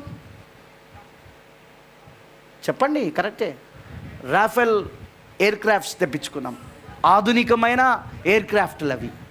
ఇప్పుడు ఎవరి టెక్నాలజీ పైన ఆధారపడ్డాం మనం? ఇప్పుడు ఫ్రాన్స్. ఇప్పుడు ఫ్రాన్స్ లేకుండా మనకు అది లేదు. అలా ఉన్న ఇజ్రాయెల్ లేకుండా మనం లేం. తెలుసా మీకు ఆ విషయం? ప్రపంచానికి డ్రిప్ ఇరిగేషన్ని పరిచయం చేసిందే ఇజ్రాయెల్. ఈరోజు ఆ డ్రిప్ ఇరిగేషన్ వలన ప్రపంచంలో పంటలు బాగా పండుతూ ఉన్నాయి. వాళ్ళ టెక్నాలజీ లేకుండా ఇప్పటికీ ప్రపంచంలో అనేక దేశాలు జీవించలేవు. అనేక దేశాల నుండి మనము పప్పులు ఉప్పులు తెప్పించుకుంటున్నామని తెలుసా? లాస్ట్కు ఉల్లిగడ్డలు కూడా తెప్పించుకుంటారా? తెలుసా మీకు ఆ విషయం? మీరు రోజు కూరలో వాడే ఉల్లిగడ్డలు కూడా మనం ఇతర దేశాల నుండి తెప్పించుకుంటున్నామని మీకు తెలుసా? నేను ఇవన్నీ ఎందుకు చెప్తున్నాను? మన ఎకానమీ, మన జీవన విధానము, మన ఎకానమీ అంటే మన యొక్క ఆర్థిక స్థితి, మన జీవన విధానం అంతా ఎలా తయారైపోయిందంటే ప్రపంచంలోని అన్ని దేశాల పరిస్థితి ఒకరిని విడిచి ఒకరు ఉండలేరు. ఇప్పుడు ఒకరిని విడిచి ఒకరు ఉండలేనప్పుడు అమెరికా లాంటి దేశాలు, అగ్రరాజ్యాలు, పోప్ రోమ్ లాంటి వాటిని పైకి లేపి మొత్తం ప్రపంచం యొక్క సంపద అంతా వాళ్ళ చేతిలో పెట్టుకొని వాళ్ళు ముందుకు నడిపిస్తే మిగతా దేశాలు లోబడాలనా లేదా? చెప్పండి నాకు. లోబడము, మేము స్వతంత్రంగా ఉంటామంటే కుదురుతుందా? ఉల్లిపాయలు ఉండవు, 80% ఫ్యూల్ ఉండదు, రోజు మనం వాడే ఆ చమురు ఏదైతే ఉందో, డీజిల్, కిరోసిన్, పెట్రోల్, అవి 80% ఎక్కడి నుండి వస్తున్నాయంటే మనకు ఇతర దేశాల నుండి వస్తూ ఉన్నాయి. మనకు అది ఆగిపోయింది అనుకో, దాని సప్లై ఏంటి పరిస్థితి ఏందిగా? కూరగాయలు వెళ్తాయా? వరంగల్ నుండి నర్సంపేట కూరగాయలు ఎట్లా వెళ్తాయి? ఒక ప్రాంతం నుండి ఇంకో ప్రాంతానికి ఈ నిత్యావసర సరుకులు ఎట్లా వెళ్తాయి? మీకు అర్థమవుతుందా నేను చెప్పింది? ఆగిపోయిందంటే మొత్తం వ్యవస్థ దెబ్బతింటుంది అక్కడ. అందుకే ఏమవుతుంది, అది తప్పదు, చేరాలి అంతే. దాంట్లో ఐక్యరాజ్య సమితిలో ఏది నిర్ణయం తీసుకుంటే దానికి లోబడాలి అంతేగా, వేరే అవకాశం లేదు. లేకపోతే ఆంక్షలు పెడతారు. ఆంక్షలు పెడితే మొత్తం ఆర్థిక వ్యవస్థ కుప్పకూలిపోతుంది. ఆ దేశ ఆర్థిక వ్యవస్థ కుప్పకూలిపోతే ప్రజలు ఒకరినొకరు చంపుకోవడం మొదలు పెడతారు. పేదవాడు ధనవంతుని చంపేసి తీసుకోవడం మొదలు పెడతాడు. అన్ని కొరతలు ఏర్పడతాయి. గ్లోబలైజేషన్లో ఉన్న దయ్యపు కార్యం ఇదే. గ్లోబలైజేషన్ అంటే చాలామంది అనుకుంటారు, అబ్బా ప్రపంచ దేశాలన్నీ అభివృద్ధి పొందుతానే. అభివృద్ధి కాదురా, నీకు తెలియకుండానే ప్రపంచం అంతా ఒకే ప్రభుత్వం దగ్గరికి వెళ్తుంది. ఈ అభివృద్ధి అంతా ఎక్కడ తీసుకెళ్తానంటే ప్రపంచాన్ని పరిపాలించడానికి ఒకే ప్రభుత్వం యుద్ధకు తీసుకెళ్తా ఉన్నది. పోప్ రోమ్ దగ్గర తీసుకెళ్తా ఉన్నది. ఇప్పుడు అమెరికా ఏం చేస్తూ ఉన్నది? అమెరికా దేశం ఏం చేస్తూ ఉన్నది? అమెరికా దేశం ఇప్పటికే ఏ దేశమైనా తన మాటకు లోబడకపోతే బ్లాక్మెయిల్ చేస్తూ ఉంది. లాస్ట్కి మన ఇండియాను కూడా చేసిందా లేదా? కోవిడ్-19 వైరస్ ప్రారంభంలో పలానా మందు మాకు కావాలని అన్నప్పుడు భారతదేశం ఇయ్యదు అని అన్నప్పుడు ఇయ్యకపోతే తీవ్రమైన పరిమాణాలు ఉంటాయి భారతదేశాలతో మోడీ పంపించాడా లేదా? తప్పదు. ఏమాత్రం చిన్న తేడా వచ్చినా చాలా డేంజర్ అది. ఒకరు గుర్తుంచుకోనండి, ఈరోజు భారతదేశపు ఆర్థిక వ్యవస్థ నేను 2 వారాల క్రితం చెప్పినట్టు పూర్తిగా కుప్పకూలిపోతుంది. మన జీడిపిలో ఇప్పటికే 40% అప్పులై ఉన్నాయి. జీడిపి అంటే తెలుసు కదా, మన జీడిపిలో అంటే మనకు వచ్చే రాబడిలో, మొత్తము ఆ సంవత్సరంలో వచ్చే రాబడిలో 40% అప్పులే. అతి త్వరలో 60% కాబోతుందని వాళ్ళే చెప్తున్నారు. మనకి ఇప్పుడు రాబడి తక్కువయ్యి పోబడి ఎక్కువైతే, అప్పులు ఎక్కువైతే పరిస్థితి ఏంది? ఏ ఇల్లైనా 10,000 వస్తున్నది జీతం, కానీ ఖర్చు 20,000 అవుతుంది. ఏమైతే అంటావు నువ్వు? నెల నెల వచ్చేది నీకు రాబడి 10,000, ఖర్చేది 20,000. అంటే 10,000 ఎక్కడి నుండి తెస్తానో నువ్వు ఇప్పుడు? అప్పు. ఈ 10,000కు మళ్ళీ వడ్డీ పెరుగుతూనే ఉంటుంది. మళ్ళీ నెక్స్ట్ మంత్ కావాలంటే మళ్ళీ ఏం కావాలా? మళ్ళీ నీకు మళ్ళీ 10,000 కావాలా? మళ్ళీ అప్పు తేవాలా? అవునా? అదేనా ఇప్పుడు ప్రభుత్వాలన్నీ చేసేవి? అవేనా రాష్ట్ర ప్రభుత్వాలు ఇటు ఇటు ఇటు కేంద్ర ప్రభుత్వం చేసేది? బ్రదర్, ఎక్కడికి వెళ్తా ఉన్నాం మనం? ప్రకటన 13లోకి వెళ్తా ఉన్నాం మనం. ఆమేన్, హల్లెలూయా. లేఖనము చెప్పినట్లుగానే జరుగుతూ ఉన్నది ప్రతిదీ కూడా. అందరిపైన తలలపైన 75,000 అప్పు ఉందా? అది కూడా కేంద్ర ప్రభుత్వం చేసింది. ఇంకా రాష్ట్ర ప్రభుత్వం కలపలే మనం. పుట్టబోయే శిశువు కూడా ఉందా? కడుపులో ఉన్న శిశువు కూడా ఉందా? అలానే మనం చెప్తలేం. మనం వార్తాపత్రికలే చెప్తా ఉన్నాయి, ఆర్థిక నిపుణులు చెప్తా ఉన్నారా లేదా? అందుకు అన్నిటిని ప్రైవేట్ పరం చేస్తున్నారా? భారతదేశం యొక్క చరిత్రలో ఇండియన్ రైల్వేస్ అన్నిటికంటే పాత సంస్థ. బ్రిటిషర్స్ ఉన్నప్పటి నుండి నడుస్తున్న సంస్థ అది ప్రభుత్వం యొక్క ఆధ్వర్యంలోనే నడిచింది. కానీ ఇప్పుడు అదేమైంది? ప్రైవేట్ పరంలోకి వెళ్ళిపోయిందా లేదా? ప్రైవేట్ రైళ్ళు వచ్చేసినాయా లేవా? తేజస్ రైళ్ళు వినలేదా మీరు? తేజస్ రైలు గురించి వింటలేదా? పోయిన వారంలో తేజస్ రైలు విడుదల చేయలేదా? ఏంటిది అది? ప్రైవేట్ రైలు. అది మొత్తం ప్రైవేట్ పరం చేస్తున్నారు. అన్ని సంస్థలను ప్రైవేట్ పరం చేస్తున్నారు. ఈవెన్ విద్యుత్తును కూడా ప్రైవేట్ పరం చేస్తున్నారు. అవునా? చూడండి, దళారుల చేతిలోకి అప్పచెప్పడానికి రైతుల యొక్క సరుకులను ఎక్కడైనా అమ్ముకోవచ్చు అని పెట్టాడు. దళారులు ఇంకా కొనడానికి ఇప్పటిదాకా ఆంక్షలు ఉండే, వీళ్ళు ఇక్కడే కొనుక్కోవాలి, ఇంకో దగ్గర కొనుక్కోవద్దని. అప్పుడు జరుగుతుంది ఏంటిది? అప్పుడు ఏమవుతారు? వీళ్ళందరూ దళారులందరూ ఒకటయ్యి ఫిక్స్ అయిపోయి, నేను ఆ ప్రాంతానికి వెళ్ళినా నువ్వు ఈ ప్రాంతానికి వెళ్ళినా ఇదే రేట్లో కొనాలా మనం. రైతు ఒకవేళ ఈ ప్రాంతానికి వచ్చి అమ్ముకున్నా, ఆ ప్రాంతానికి వచ్చి అమ్ముకున్నా ఇదే రేట్, ఇక వేరే రేటు కొనడానికి వీల్లేదు. కేంద్ర ప్రభుత్వం దాన్ని ఆల్రెడీ తీసుకొచ్చేసింది. చాలా రాష్ట్ర ప్రభుత్వాలు దాన్ని వ్యతిరేకిస్తున్నా తీసుకొచ్చేసింది. ఇప్పుడు దాన్ని రైతులకు నష్టం, వాళ్ళ పంట దళారుల చేతికి వెళ్ళిపోతున్నది, ఇప్పుడు పెట్టుబడుల చేతులకి వెళ్ళిపోతున్నది. ఇప్పుడు మీకు అర్థమైందా? నేను చెప్పేది అర్థమవుతుందా?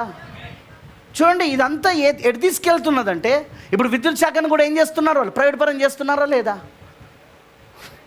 తెలుసా తెలియదా మీకు? ఆల్రెడీ విద్యుత్ శాఖను కూడా ప్రైవేట్ పరం చేస్తూ ఉన్నారు. అన్నిటినీ ప్రైవేట్ పరం. ఇప్పుడు రైల్వేస్ని ప్రైవేట్ పరము, విద్యుత్ శాఖను ప్రైవేట్ పరము. ఆల్రెడీ ఆర్టీసీలు ఎప్పుడో మూలకు పడ్డాయి, అవి కూడా ప్రైవేట్ పరం అయిపోయినట్టు. ఎందుకంటే ప్రైవేట్ బస్సులే నడుస్తున్నాయి. ఇప్పుడు మీరు చూస్తున్నారో లేదో, ప్రైవేట్ బస్సులు ఎక్కువ నడుస్తూ ఉన్నాయి. అది కూడా ఇప్పుడు నష్టం అనే పేరుతో దాన్ని కూడా ప్రైవేట్ పరం చేసేస్తారు. ఇప్పటిదాకా పాపం పోరాడిన యూనియన్లన్నీ ఏం చేద్దాం మరి, నిజమే నడుస్తలేదు కదా, కనీసం అందులో అయినా మనకు కొంచెం డబ్బులు ఇస్తాడేమో అని ఒప్పుకుంటారు. ప్రియమైన దేవుని పిల్లలారా, ఇవన్నీ మనకేం చూపిస్తున్నాయంటే, సరిగ్గా ప్రకటన 13, ప్రకటన 17, 18 చూపిస్తూ ఉన్నది. ఆమేన్, హల్లెలూయా. ఇక నేను ఇప్పుడు చూపించబోయే వీడియో జస్ట్ కొద్దిసేపు చూపిస్తాను, కానీ దాన్ని తెలుగులో చదువుతాను. ఆమె ఏం చెప్పిందో నేను తెలుగులో చదువుతాను. ఆ వీడియో ఆల్రెడీ నేను షేర్ చేశాను. ఇది యూట్యూబ్లోను, 1 minute, యూట్యూబ్లోను ఇంకా ఫేస్బుక్లోను దీన్ని అప్లోడ్ చేస్తే వాళ్ళు తీసేశారు ఈ వీడియోని. ఎందుకంటే ఈ వీడియో వాళ్ళ ఎజెండాను బయటకు తీసుకొచ్చేస్తుంది. మొత్తం వాళ్ళ ఎజెండా ఏదైతే ఉందో, ఇప్పుడు రాబోతున్న టీకా, వ్యాక్సినేషన్, ఏది కోవిడ్-19 కోసం తీసుకురాబోతున్న వ్యాక్సినేషన్ టీకా ఏదైతే ఉందో, దాని వెనకాల ఉన్న ఎజెండా ఏంటిదో ఇది బయట పెడతా ఉన్నది ఈ వీడియో. మీరు జాగ్రత్తగా దీన్ని నేను తెలుగులో చదివినప్పుడు వింటారు. జస్ట్ ఇప్పుడు నేను వాళ్ళిద్దరిని నేను మీకు ఇప్పుడు పరిచయం చేస్తాను. వాళ్ళిద్దరిని నేను ఇప్పుడు పరిచయం చేస్తాను. అందులో పెడతారు ఇప్పుడు ఆపు. ఆ మొదట ఆమె పేరు పోలిటమీ. ఆమె ఒక సాధారణమైన గృహిణి. ఆమె పెద్ద చదువుకున్నది కాదు, సాధారణమైన గృహిణి. కానీ ఈమె ఎవరైతే ఉన్నారో, ఈమె పేరు డాక్టర్ నార్థ్రోప్, క్రిస్టినా నార్థ్రోప్. వీళ్ళిద్దరూ ఎంట మెసేజోలు కాదు, వీళ్ళిద్దరూ బయట వేరే డినామినేషన్ సంథింగ్. వీళ్ళిద్దరి మధ్యలో జరిగిన కన్వర్జేషన్, వీళ్ళిద్దరి మధ్యలో జరిగిన ఈ యొక్క సంభాషణ ఏదైతే ఉందో, ఆమె దాన్ని చేస్తుండగానే ఆమె ఫేస్బుక్లో అప్లోడ్ చేసింది. ఫేస్బుక్ వాళ్ళు తర్వాత వెంటనే దాన్ని తీసేశారు. అయితే దాన్ని అప్లోడ్ చేసే సమయంలోనే చాలామంది డౌన్లోడ్ చేసుకున్నారు. ఎందుకంటే ఆమె చెప్పింది, దీన్ని ఫేస్బుక్ వాళ్ళు ఒప్పుకోరు, చాలామంది ఒప్పుకోరు దీన్ని, దయచేసి ఇది వెంటనే మీరు షేర్ చేయండి అని చెప్పేసి చెప్పింది ఆమె. అది కూడా నేను చదివిస్తాను. ఆమె చెప్పింది అక్కడ, చెప్పిన దాని ప్రకారంగానే వాళ్ళు తీసేశారు ఫేస్బుక్లో. దానికి కారణం ఏంటంటే, వాళ్ళ సీక్రెట్ ఎజెండా ఏదైతే ఉందో అది బయటపెట్టారు. వాళ్ళు ఏం చేయబోతున్నారో అది బయటపెట్టింది ఆమె. ఈమె ఒక డాక్టర్, ఈమె గైనకాలజిస్ట్, ఈమె స్త్రీల వైద్య నిపుణురాలు, చాలా చాలా చదువు చదివింది ఈమె. ఆమె యొక్క డిగ్రీలు, ఆమె యొక్క విషయాలు ఇక్కడ ఆల్రెడీ రాయబడి ఉన్నది. ఆమె చెప్పి ఉన్న దాంట్లో నేను ఇప్పుడు తెలుగులో దాన్ని ఇవాళ పొద్దున్నే మన ఎంటా మెసేజ్ గ్రూప్లో నేను దాన్ని పంపించాను. ఆల్రెడీ తెలుగులో నేను ఇప్పుడు ఏదైతే చదువుతున్నానో, మీరు కావాలంటే ఇంటికి పోయినాక కూడా చదువుకోనండి. ఇప్పుడు వాళ్ళిద్దరి మధ్యలో చదువుతున్న సంభాషణ ఫస్ట్ మనం జస్ట్ అట్లా వాళ్ళ ఇంట్రొడక్షన్ చూద్దాం. Okay, We'll be live in a minute. కొంచెం ముందు జరుపు.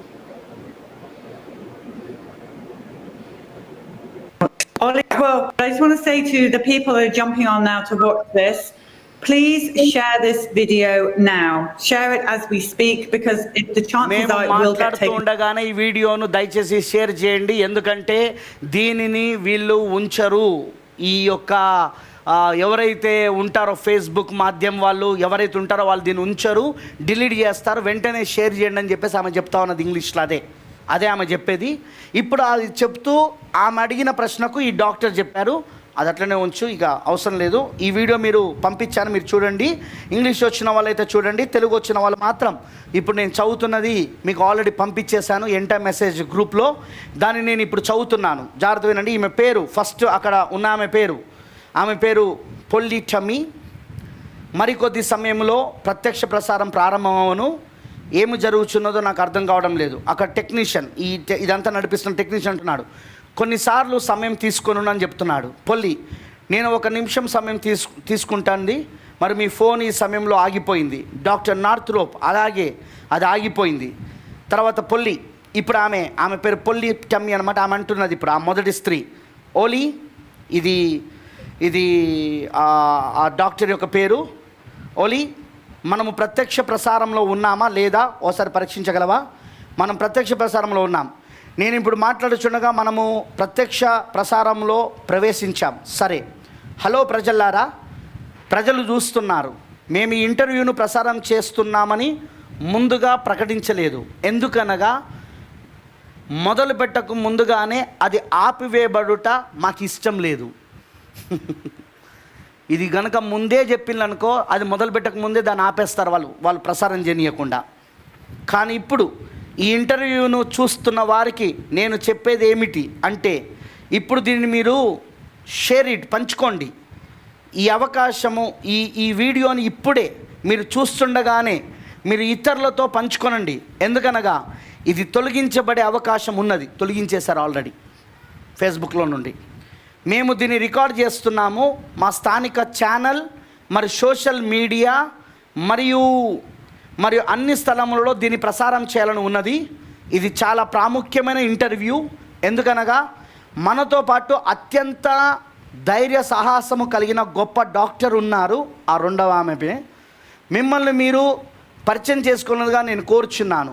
మరియు ఇలా చేస్తున్నందుకు చాలా కృతజ్ఞతలు. డాక్టర్ నార్థ్రోప్, ఇప్పుడు ఆమె మాట్లాడుతూ ఉంది. సరే, నా పేరు డాక్టర్ క్రిస్టియన్ నార్థ్రోప్. నేను న్యూ ఇంగ్లాండ్ మెడికల్ సెంటర్లో శిక్షణ పొంది బోర్డు ద్వారా ధృవీకరించబడిన OB-GYN అంటే ప్రసూతి మరియు గైనకాలజీ డాక్టర్ను. నేను పూర్వపు వెర్మాంట్ కాలేజ్ ఆఫ్ మెడిసిన్ విశ్వవిద్యాలయంలో ప్రొఫెసర్గా పనిచేశాను. నేను న్యూయార్క్ టైమ్స్లో 3 అత్యధికంగా అమ్ముడైన పుస్తకములు రాశాను. అవి స్త్రీ శరీరములు, స్త్రీల వివేకము, మనపాస్ విజ్ఞానము మరియు దేవతలకు వయసు లేదు అనే పుస్తకాలు ఉన్నాయి. మరియు నేను అత్యధికంగా విజయం సాధించిన 8 కార్యక్రమాలను టీవీలో చేశాను. ఈమె టీవీ స్పీకర్ కూడా ఈమె. మరి ఇది ఓప్రా విన్ఫ్రే కార్యక్రమంలో 10 సార్లు పాల్గొన్నాను. మరి డాక్టర్ రోజ్ మరియు రాచెల్ రే మరియు NBC రాత్రి వార్తా ప్రసారంలో లెక్కలేని సార్లు పాల్గొన్నాను. ఈమె టీవీ స్పీకర్. మరి ఇవన్నీ కూడా ఆమె చేసిన ప్రోగ్రాములు, మరి ఆ టీవీ కార్యక్రమంలో అవి సంపూర్ణ వైద్యము మరియు సాంప్రదాయ ప్రసూతి మరియు స్త్రీల వైద్యము మీద నేను పనిచేయుచున్నాను. మరియు నా వైద్య చరిత్ర అంతటిలో స్త్రీల శరీరములను గూర్చి మరియు వారికి మేలైన విధానం గూర్చి నేను పనిచేశాను. ఇప్పుడు ఆ మొదటి సిస్టర్ మాట్లాడుతుంది, పోలి. అద్భుతం. మేము వైద్యపరముగా యోగ్యతలు లేని వారితో మేము ఈ కార్యక్రమం చేయుచున్నామని చెప్పేవారు దానిని ఇప్పుడు మర్చిపోవాలి. అవి అద్భుతమైన యోగ్యతల పట్టి, అంటే ఆమెకు ఉన్న క్వాలిఫికేషన్స్, యోగ్యతల పట్టి ఆమెకు. మేము ఇప్పుడు యోగ్యత లేని వారితో మాట్లాడతలేము. మేము ఒక యోగ్యత కలిగిన బాగా చదువుకుని వైద్య నిపుణులుగా ఉన్న ఆమెతో మేము మాట్లాడుతున్నామని చెప్తున్నది. దానిని బట్టి చాలా వందనములు. ఇప్పుడు ఒక కారణం ఏమనగా, మీలో చాలామంది యూనిటీ వీడియోలు చూసి ఉంటారు. అదొక వీడియోస్ అన్నమాట అవి. దానిని బట్టి చాలా వందనాలు. కానీ ఇప్పుడు నేను చాలా ప్రాముఖ్యమైన దాని గురించి మాట్లాడాలని అనుకొనిచున్నాను. నేను ఇతర ప్రజలను ఈ విషయములలో చైతన్యము కలిగించుట నాకు చాలా ఇష్టము. ఎందుకనగా ఒక తల్లిగా నాకు ఆ విజ్ఞానం లేదు. ప్రజలను చైతన్యపరచాలనేది నాకు ఇష్టము, కానీ నాకు ఒక తల్లిగా నాకు అంత విజ్ఞానం లేదు. అందుకే డాక్టర్తో మాట్లాడుతున్నది ఆమె. ఇప్పుడు మనం రాబోచున్న టీకాను గురించి, ఏది కోవిడ్-19 వ్యాక్సిన్ అనమాట, టీకాను గురించి మాట్లాడదాము. దాని వెనుక ఉన్న విషయములను గురించి మాట్లాడాలని నేను ఆశించాను. కానీ ఇప్పుడు మనం నేరుగా అందులోనికి వెళ్దాము. ఈ కోవిడ్ టీకా గురించి మేము ఏమి తెలుసుకోవాలో, మరి ప్రజల భయముల గురించి మీ అనుభవంలో నుండి చెప్పండి. అప్పుడిగా డాక్టర్ నార్థ్రోప్ గారు చెప్తున్నారు. ఆమె చెప్తున్నది ఇప్పుడు ఆమె, అవును, ఇలాంటి టీకా ఇంతకుముందు ఎన్నడూ రాలేదు. బాగా వినండి, ఇలాంటి టీకా ఇంతకుముందు ఎన్నడూ రాలేదు. అది ఆర్ఎన్ఏ టీకా. దీని గురించి చెప్పాలంటే ఇప్పుడు చాలా పెద్ద భారతం వద్దులే. కానీ ఆర్ఎన్ఏ అంటే డిఎన్ఏ అంటే వేరు వేరు. ఆర్ఎన్ఏ వేరు, డిఎన్ఏ వేరు. ఇది డిఎన్ఏకి సంబంధించిన టీకా కాదు, ఆర్ఎన్ఏకి సంబంధించిన టీకా. ఇంతకుముందు ఈ ఆర్ఎన్ఏకి సంబంధించిన టీకా ఎప్పుడు రాలేదు. అది అంతర సంక్రమణ టీకా, అంటే ట్రాన్స్ ఇన్ఫెక్షన్. సంక్రమిస్తూ ఉంటుంది ఒకటి దగ్గర నుండి ఒకదానికి. లోపట అంతర సంక్రమం. ఫస్ట్ గొంతు నుండి తర్వాత ఊపిరితిత్తుల నుండి కిడ్నీలు. వింటున్నారా నేను చెప్పింది? మీకు అర్థమవుతుందా? గుండె, అలా వెళ్తూ ఉంటుంది అనమాట. అంతర సంక్రమణ సంక్రమ కలిగిన వైరస్ అనమాట ఇది. హల్లెలూయా. ఇప్పుడు ఈ టీకా ఇది ఏంటిదంటే అంతర సంక్రమణ టీకా అని పిలుస్తారు. అది ప్రాథమికముగా ప్రజల డిఎన్ఏను మార్చివేస్తుంది. మనిషికి అతి ప్రాముఖ్యమైనది ఏంటిదంటే డిఎన్ఏ. మీ తల్లిదండ్రుల యొక్క డిఎన్ఏ మీలో ఉంటుందని తెలుసా మీకు? ఈరోజు పలానా వాడికి ఇతను పుట్టాడని ఎలా నిర్ధారిస్తున్నది కోర్టు? డిఎన్ఏ పరీక్ష. రక్త పరీక్ష కాదు, డిఎన్ఏ పరీక్ష. మీకు అర్థమైందని చెప్పి, డిఎన్ఏ అనేది తల్లి గర్భం నుండి తండ్రి గర్భం నుండి వస్తుంది అది. కానీ ఈ టీకా ఏం చేస్తుంది అంటే డిఎన్ఏనే మార్చేస్తుంది. ఇది ఎలానో ఏంటిదో చూద్దాం. మరియు నాకు టీకాలో నచ్చని విషయములు ఏమిటంటే అందులోని విషలోహములు మన శరీరములను అక్షరాల 5G యాంటినాలుగా మార్చివేస్తాయి. 5G ఇప్పుడు 4G, 4th generation technology. Next రాబోతుంది 5Gనా?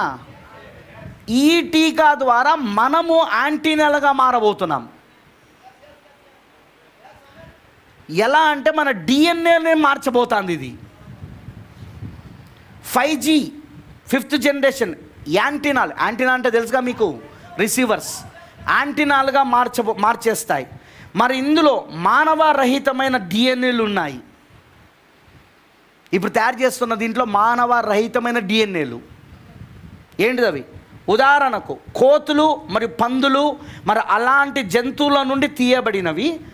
వాటిని అనగా జంతువుల డిఎన్ఏను మానవ శరీరంలో ప్రవేశపెట్టడం ద్వారా మనము గంటల వలె మారిపోవచ్చున్నాము. మనమే ఒక గంట సిగ్నల్ అన్నమాట. మరియు వాటికంటే చెడ్డ సంగతి ఏదనగా MIT అనే సంస్థ ఒక రంగును తయారు చేసిందట. చేసి పేటెంట్ సంపాదించింది. పేటెంట్ అంటే తెలుసుగా మీ అందరికీ, ఎవరైనా ఏదైనా కొత్త దాన్ని ఆవిష్కరిస్తే దానికి సంబంధించిన హక్కులను ప్రభుత్వం దగ్గర నుండి తీసుకోవాలా. అంటే దాన్ని ఇంకా వేరే వాళ్ళు ఎవరు కూడా వాడడానికి వీలు లేదనమాట. దాన్ని పేటెంట్ అంటారు. పేటెంట్ హక్కులు అంటే దాని అర్థం ఏంటిదంటే ఎవరైనా ఏదైనా సాధిస్తే, ఏదైనా ఒక్కదాన్ని కనిపెడితే, ఆ కనిపెట్టిన దానిని ఎవరైతే కనిపెట్టారో వాళ్ళు పేటెంట్ హక్కులు తీసుకుంటారు. అంటే ఇక వేరే వాళ్ళు దాన్ని అనుకరించడానికి వీల్లేదు. అలా చేస్తే అది చట్టపరంగా నేరం అయి ఉన్నది. వాళ్ళు శిక్షార్హులై ఉన్నారు. వింటున్నారని చెప్పింది, అర్థమైందని చెప్పింది. ఇప్పుడు ఒక రంగును తయారు చేశారట. ఆ రంగు ఏంటిదంటే దానికి పేటెంట్ కూడా సంపాదించారట. ఎవరంటే వాళ్ళంటే MIT అనే సంస్థ. MIT అనే సంస్థ. ఆ రంగు పేరు లూసిఫరస్. పేరేం పేరట? లూసిఫరస్. మరి ఒక లైట్ కాంతిలో ఎవరు టీకా వేయించుకున్నారో మరి ఎవరు వేయించుకొనలేదో తెలుస్తుంది. టీకా నీలో నువ్వు వేయించుకున్నావో లేదో ఆ లైట్ కాంతిలో, ఆ రంగులో తెలిసిపోతుందట. ఎలా తెలుస్తుందంటావు? ఎలా తెలుస్తుందంటావు? ఖచ్చితంగా ఆ వేసిన టీకాలో ఏదో ఉంది. నీ లోపటికి అది వెళ్ళి నీ డిఎన్ఏని మార్చేసి అది అది అది యాంటీనాలుగా మార్చేసింది. అది ఇన్ఫర్మేషన్ ఇస్తూ ఉంది. అది అంటే నువ్వు టీకా వేసుకున్నావో లేదో తెలుస్తుంది ఇక. ఓకేనా? అయితే దీని వెనుక ఉన్న అసలు విషయం ఏమిటంటే, ఇంకా దీని వెనకాల అసలు విషయం అట, అది ఎందుకు చేసిందో, వారు మీ యొక్క బయోమెట్రిక్ సమాచారమును దాచిపెడుతున్నారు. బయోమెట్రిక్ సమాచారం అంటే అర్థం ఏంటిదంటే, నీ శరీరములో ఉన్న ప్రతిదీ కూడా వాళ్ళకు సమాచారం అందుతుంది. నీ శరీరంలో ఉన్న ప్రతిదీ కూడా ఈ 5G యాంటీనాల ద్వారా వాళ్ళు క్లౌడ్ అంటే అదొక సమాచారాన్ని దాచిపెట్టే ఒక సర్వర్ లాంటిదన్నమాట. క్లౌడ్తో వాళ్ళు సంబంధం కలుగుంటారు. ఎవరైతే ఈ టీకా వేసుకున్నారో వీళ్ళ యొక్క సమాచారం అంతా అందులో దాచిపెడతా ఉంటారు. ఎందుకనగా ఈ టీకాలో నానో కణములు, నానో అనగా 1 మీటర్లో 100 కోట్ల వంతు, 1 మీటర్లో 100 కోట్ల వంతుని నానో అంటారు. అంటే అది నీకు కంటికి అస్సలు కనబడదు. ఆ నానో కణములు మరియు నానో క్రిస్టల్స్ ఉన్నాయి. నిజముగా అవి చిన్న రోబోట్స్ మరియు అవి చిన్న యాంటీనాలు, మరియు అవి మీ జీవ సమాచారమును సేకరించగలిగిన సామర్థ్యం వాటికి ఉన్నవి. కేవలము మీ టీకా సమాచారం మాత్రమే కాదు, కానీ మీ శ్వాస, మీ గుండె కొట్టుకొనుట, మీ పనులు, మీ లైంగిక కార్యములు, మీరు వాడుతున్న మందుల సమాచారము, మీరు ఎక్కడికి ప్రయాణించుచున్నారో మొదలైన సమాచారం అంతటినీ సేకరించి వాటిని కేంద్రీకృతమైన వ్యవస్థలో, అంటే క్లౌడ్లో కేంద్రీకృతమైన వ్యవస్థలో దాచిపెడతారు. నువ్వు ఏ మందులు వాడుతున్నావు, నీకు ఏ రోగాలు ఉన్నాయి, నీకు ఏ వ్యాధులు ఉన్నాయి, నువ్వు ఎక్కడికి వెళ్తున్నావు, నీ లైంగిక కార్యక్రమాలు, మీకు అర్థమైందా నేను చెప్పింది? కంప్లీట్గా నీ బయోమెట్రిక్ సమాచారం అంతా వాళ్ళకు తెలిసిపోతూ ఉంటుంది. ఓకే, మీరు ఎక్కడికి ప్రయాణించుచున్నారో మొదలైన సమాచారం అంతటిని సేకరించి వాటిని కేంద్రీకృతమైన వ్యవస్థలో దాచిపెడతారు. మరియు అంతకంటే మనము చాలా జాగ్రత్తగా గమనించాల్సిన సంగతి ఏమనగా, మార్చ్ 26, 2020, ఇది మీరు గుర్తుపెట్టుకోండి ఈ డేటు, మార్చ్ 26, 2020 మీరు ఇంటర్నెట్లో కూడా సెర్చ్ చేయొచ్చు. ఆల్రెడీ మన ఎంటా మెసేజ్లో ఉన్న పాస్టర్ సెర్చ్ చేసి నిర్ధారించారు ఇది కరెక్ట్ అని. ఈ సమాచారం 2020 బిల్ మరియు Melinda gates foundation, bill gates వాళ్ళది. బిల్ అండ్ మిలిండా అనేది ఆయన భార్య పేరు. Bill and Melinda gates foundation ఒక పేటెంట్ కొరకు దరఖాస్తు చేశారు. వాళ్ళు కూడా ఒక పేటెంట్ కోసం దరఖాస్తు చేశారు. దాని నెంబర్ 060606. నెంబర్ ఏంటి చెప్పండి? 060606 666. ఓకేనా? దాని నెంబర్. దాని ఉద్దేశం ఏమనగా, వారు మన బయోమెట్రిక్ సమాచారంను సేకరించి మీకు ఒక బార్ కోడ్ ఇస్తారు. ఓ వస్తువును మనం కొన్నప్పుడు బార్ కోడ్లు వస్తానయా? అది ఎందుకుంటుంది చెప్తాను. బార్ కోడ్ అది ఉట్టిగా ఫ్యాషన్ కోసం గీయలేదాన్ని. నువ్వు కనుక దాన్ని స్కానింగ్ కింద పెడితే, ఆ బార్ కోడ్ని స్కానింగ్ కింద పెడితే, ఆ వస్తువు ఎక్కడ తయారైంది, ఎప్పుడు తయారైంది, ఏ చోట తయారైంది, తర్వాత దాని టైం ఏంటిది, దాంట్లో వాడినది ఏంటిది అన్నీ చూపిస్తుంది సమాచారం అంతా. అది అనమాట బార్ కోడ్ అంటే. ఇప్పుడు నీకు బార్ కోడ్ ఇచ్చిననుకో, నువ్వు ఎవరివి, ఎక్కడ పుట్టావు, ఇప్పుడు ఎక్కడున్నావు, ప్రస్తుతం ఎక్కడున్నావు. ఎందుకంటే నీలో ఉన్న 5G యాంటీనాలు, చిన్న రోబోట్స్, ఆ నానో పార్టికల్స్ చెప్పేస్తూ ఉంటాయి అన్నమాట. అంటే పూర్తిగా నేను ఇప్పుడు ఒక పర్యవేక్షణ చేస్తూ నిన్ను పూర్తిగా కంట్రోల్ చేస్తూ ఉన్నారు. ఇప్పుడు మీకు విషయం తెలుసా, ఇప్పటికే ఫోన్ ద్వారా చేస్తూ ఉన్నారు. అలా ఎంతమంది తెలుసు, గూగుల్ మ్యాప్స్లో మీది కనుక మీ యొక్క ఈమెయిల్ కనుక మీ యొక్క ఫోన్ నెంబర్ కనుక ఉంటే మీరు ఎక్కడెక్కడికి తిరిగినలో ప్రతి మంత్లీ రిపోర్ట్ వస్తుందని తెలుసా మీకు ఆ విషయం? నాకు వస్తుంది ఈమెయిల్కి. నేను ఎక్కడెక్కడ తిరిగినానో, ఎన్ని కిలోమీటర్లు తిరిగినానో, ఏ రోజు తిరిగినానో, ఏ సమయంలో ఎక్కడున్నో అది చెప్పేస్తుంది నాకు. ఎందుకంటే నేను ఇంటర్నెట్ ఆన్ చేసినప్పుడల్లా గూగుల్ మ్యాప్స్కి సమాచారం పోతూ ఉంటుంది, నేను ఏ రోడ్డు పైన ఉన్నా, ఏ ఊరికి వెళ్తానా అనేది. ఉదాహరణ, నేను ఇక్కడ నుండి హైదరాబాద్ పోయాను. హైదరాబాద్ పోయినాక ఇంటర్నెట్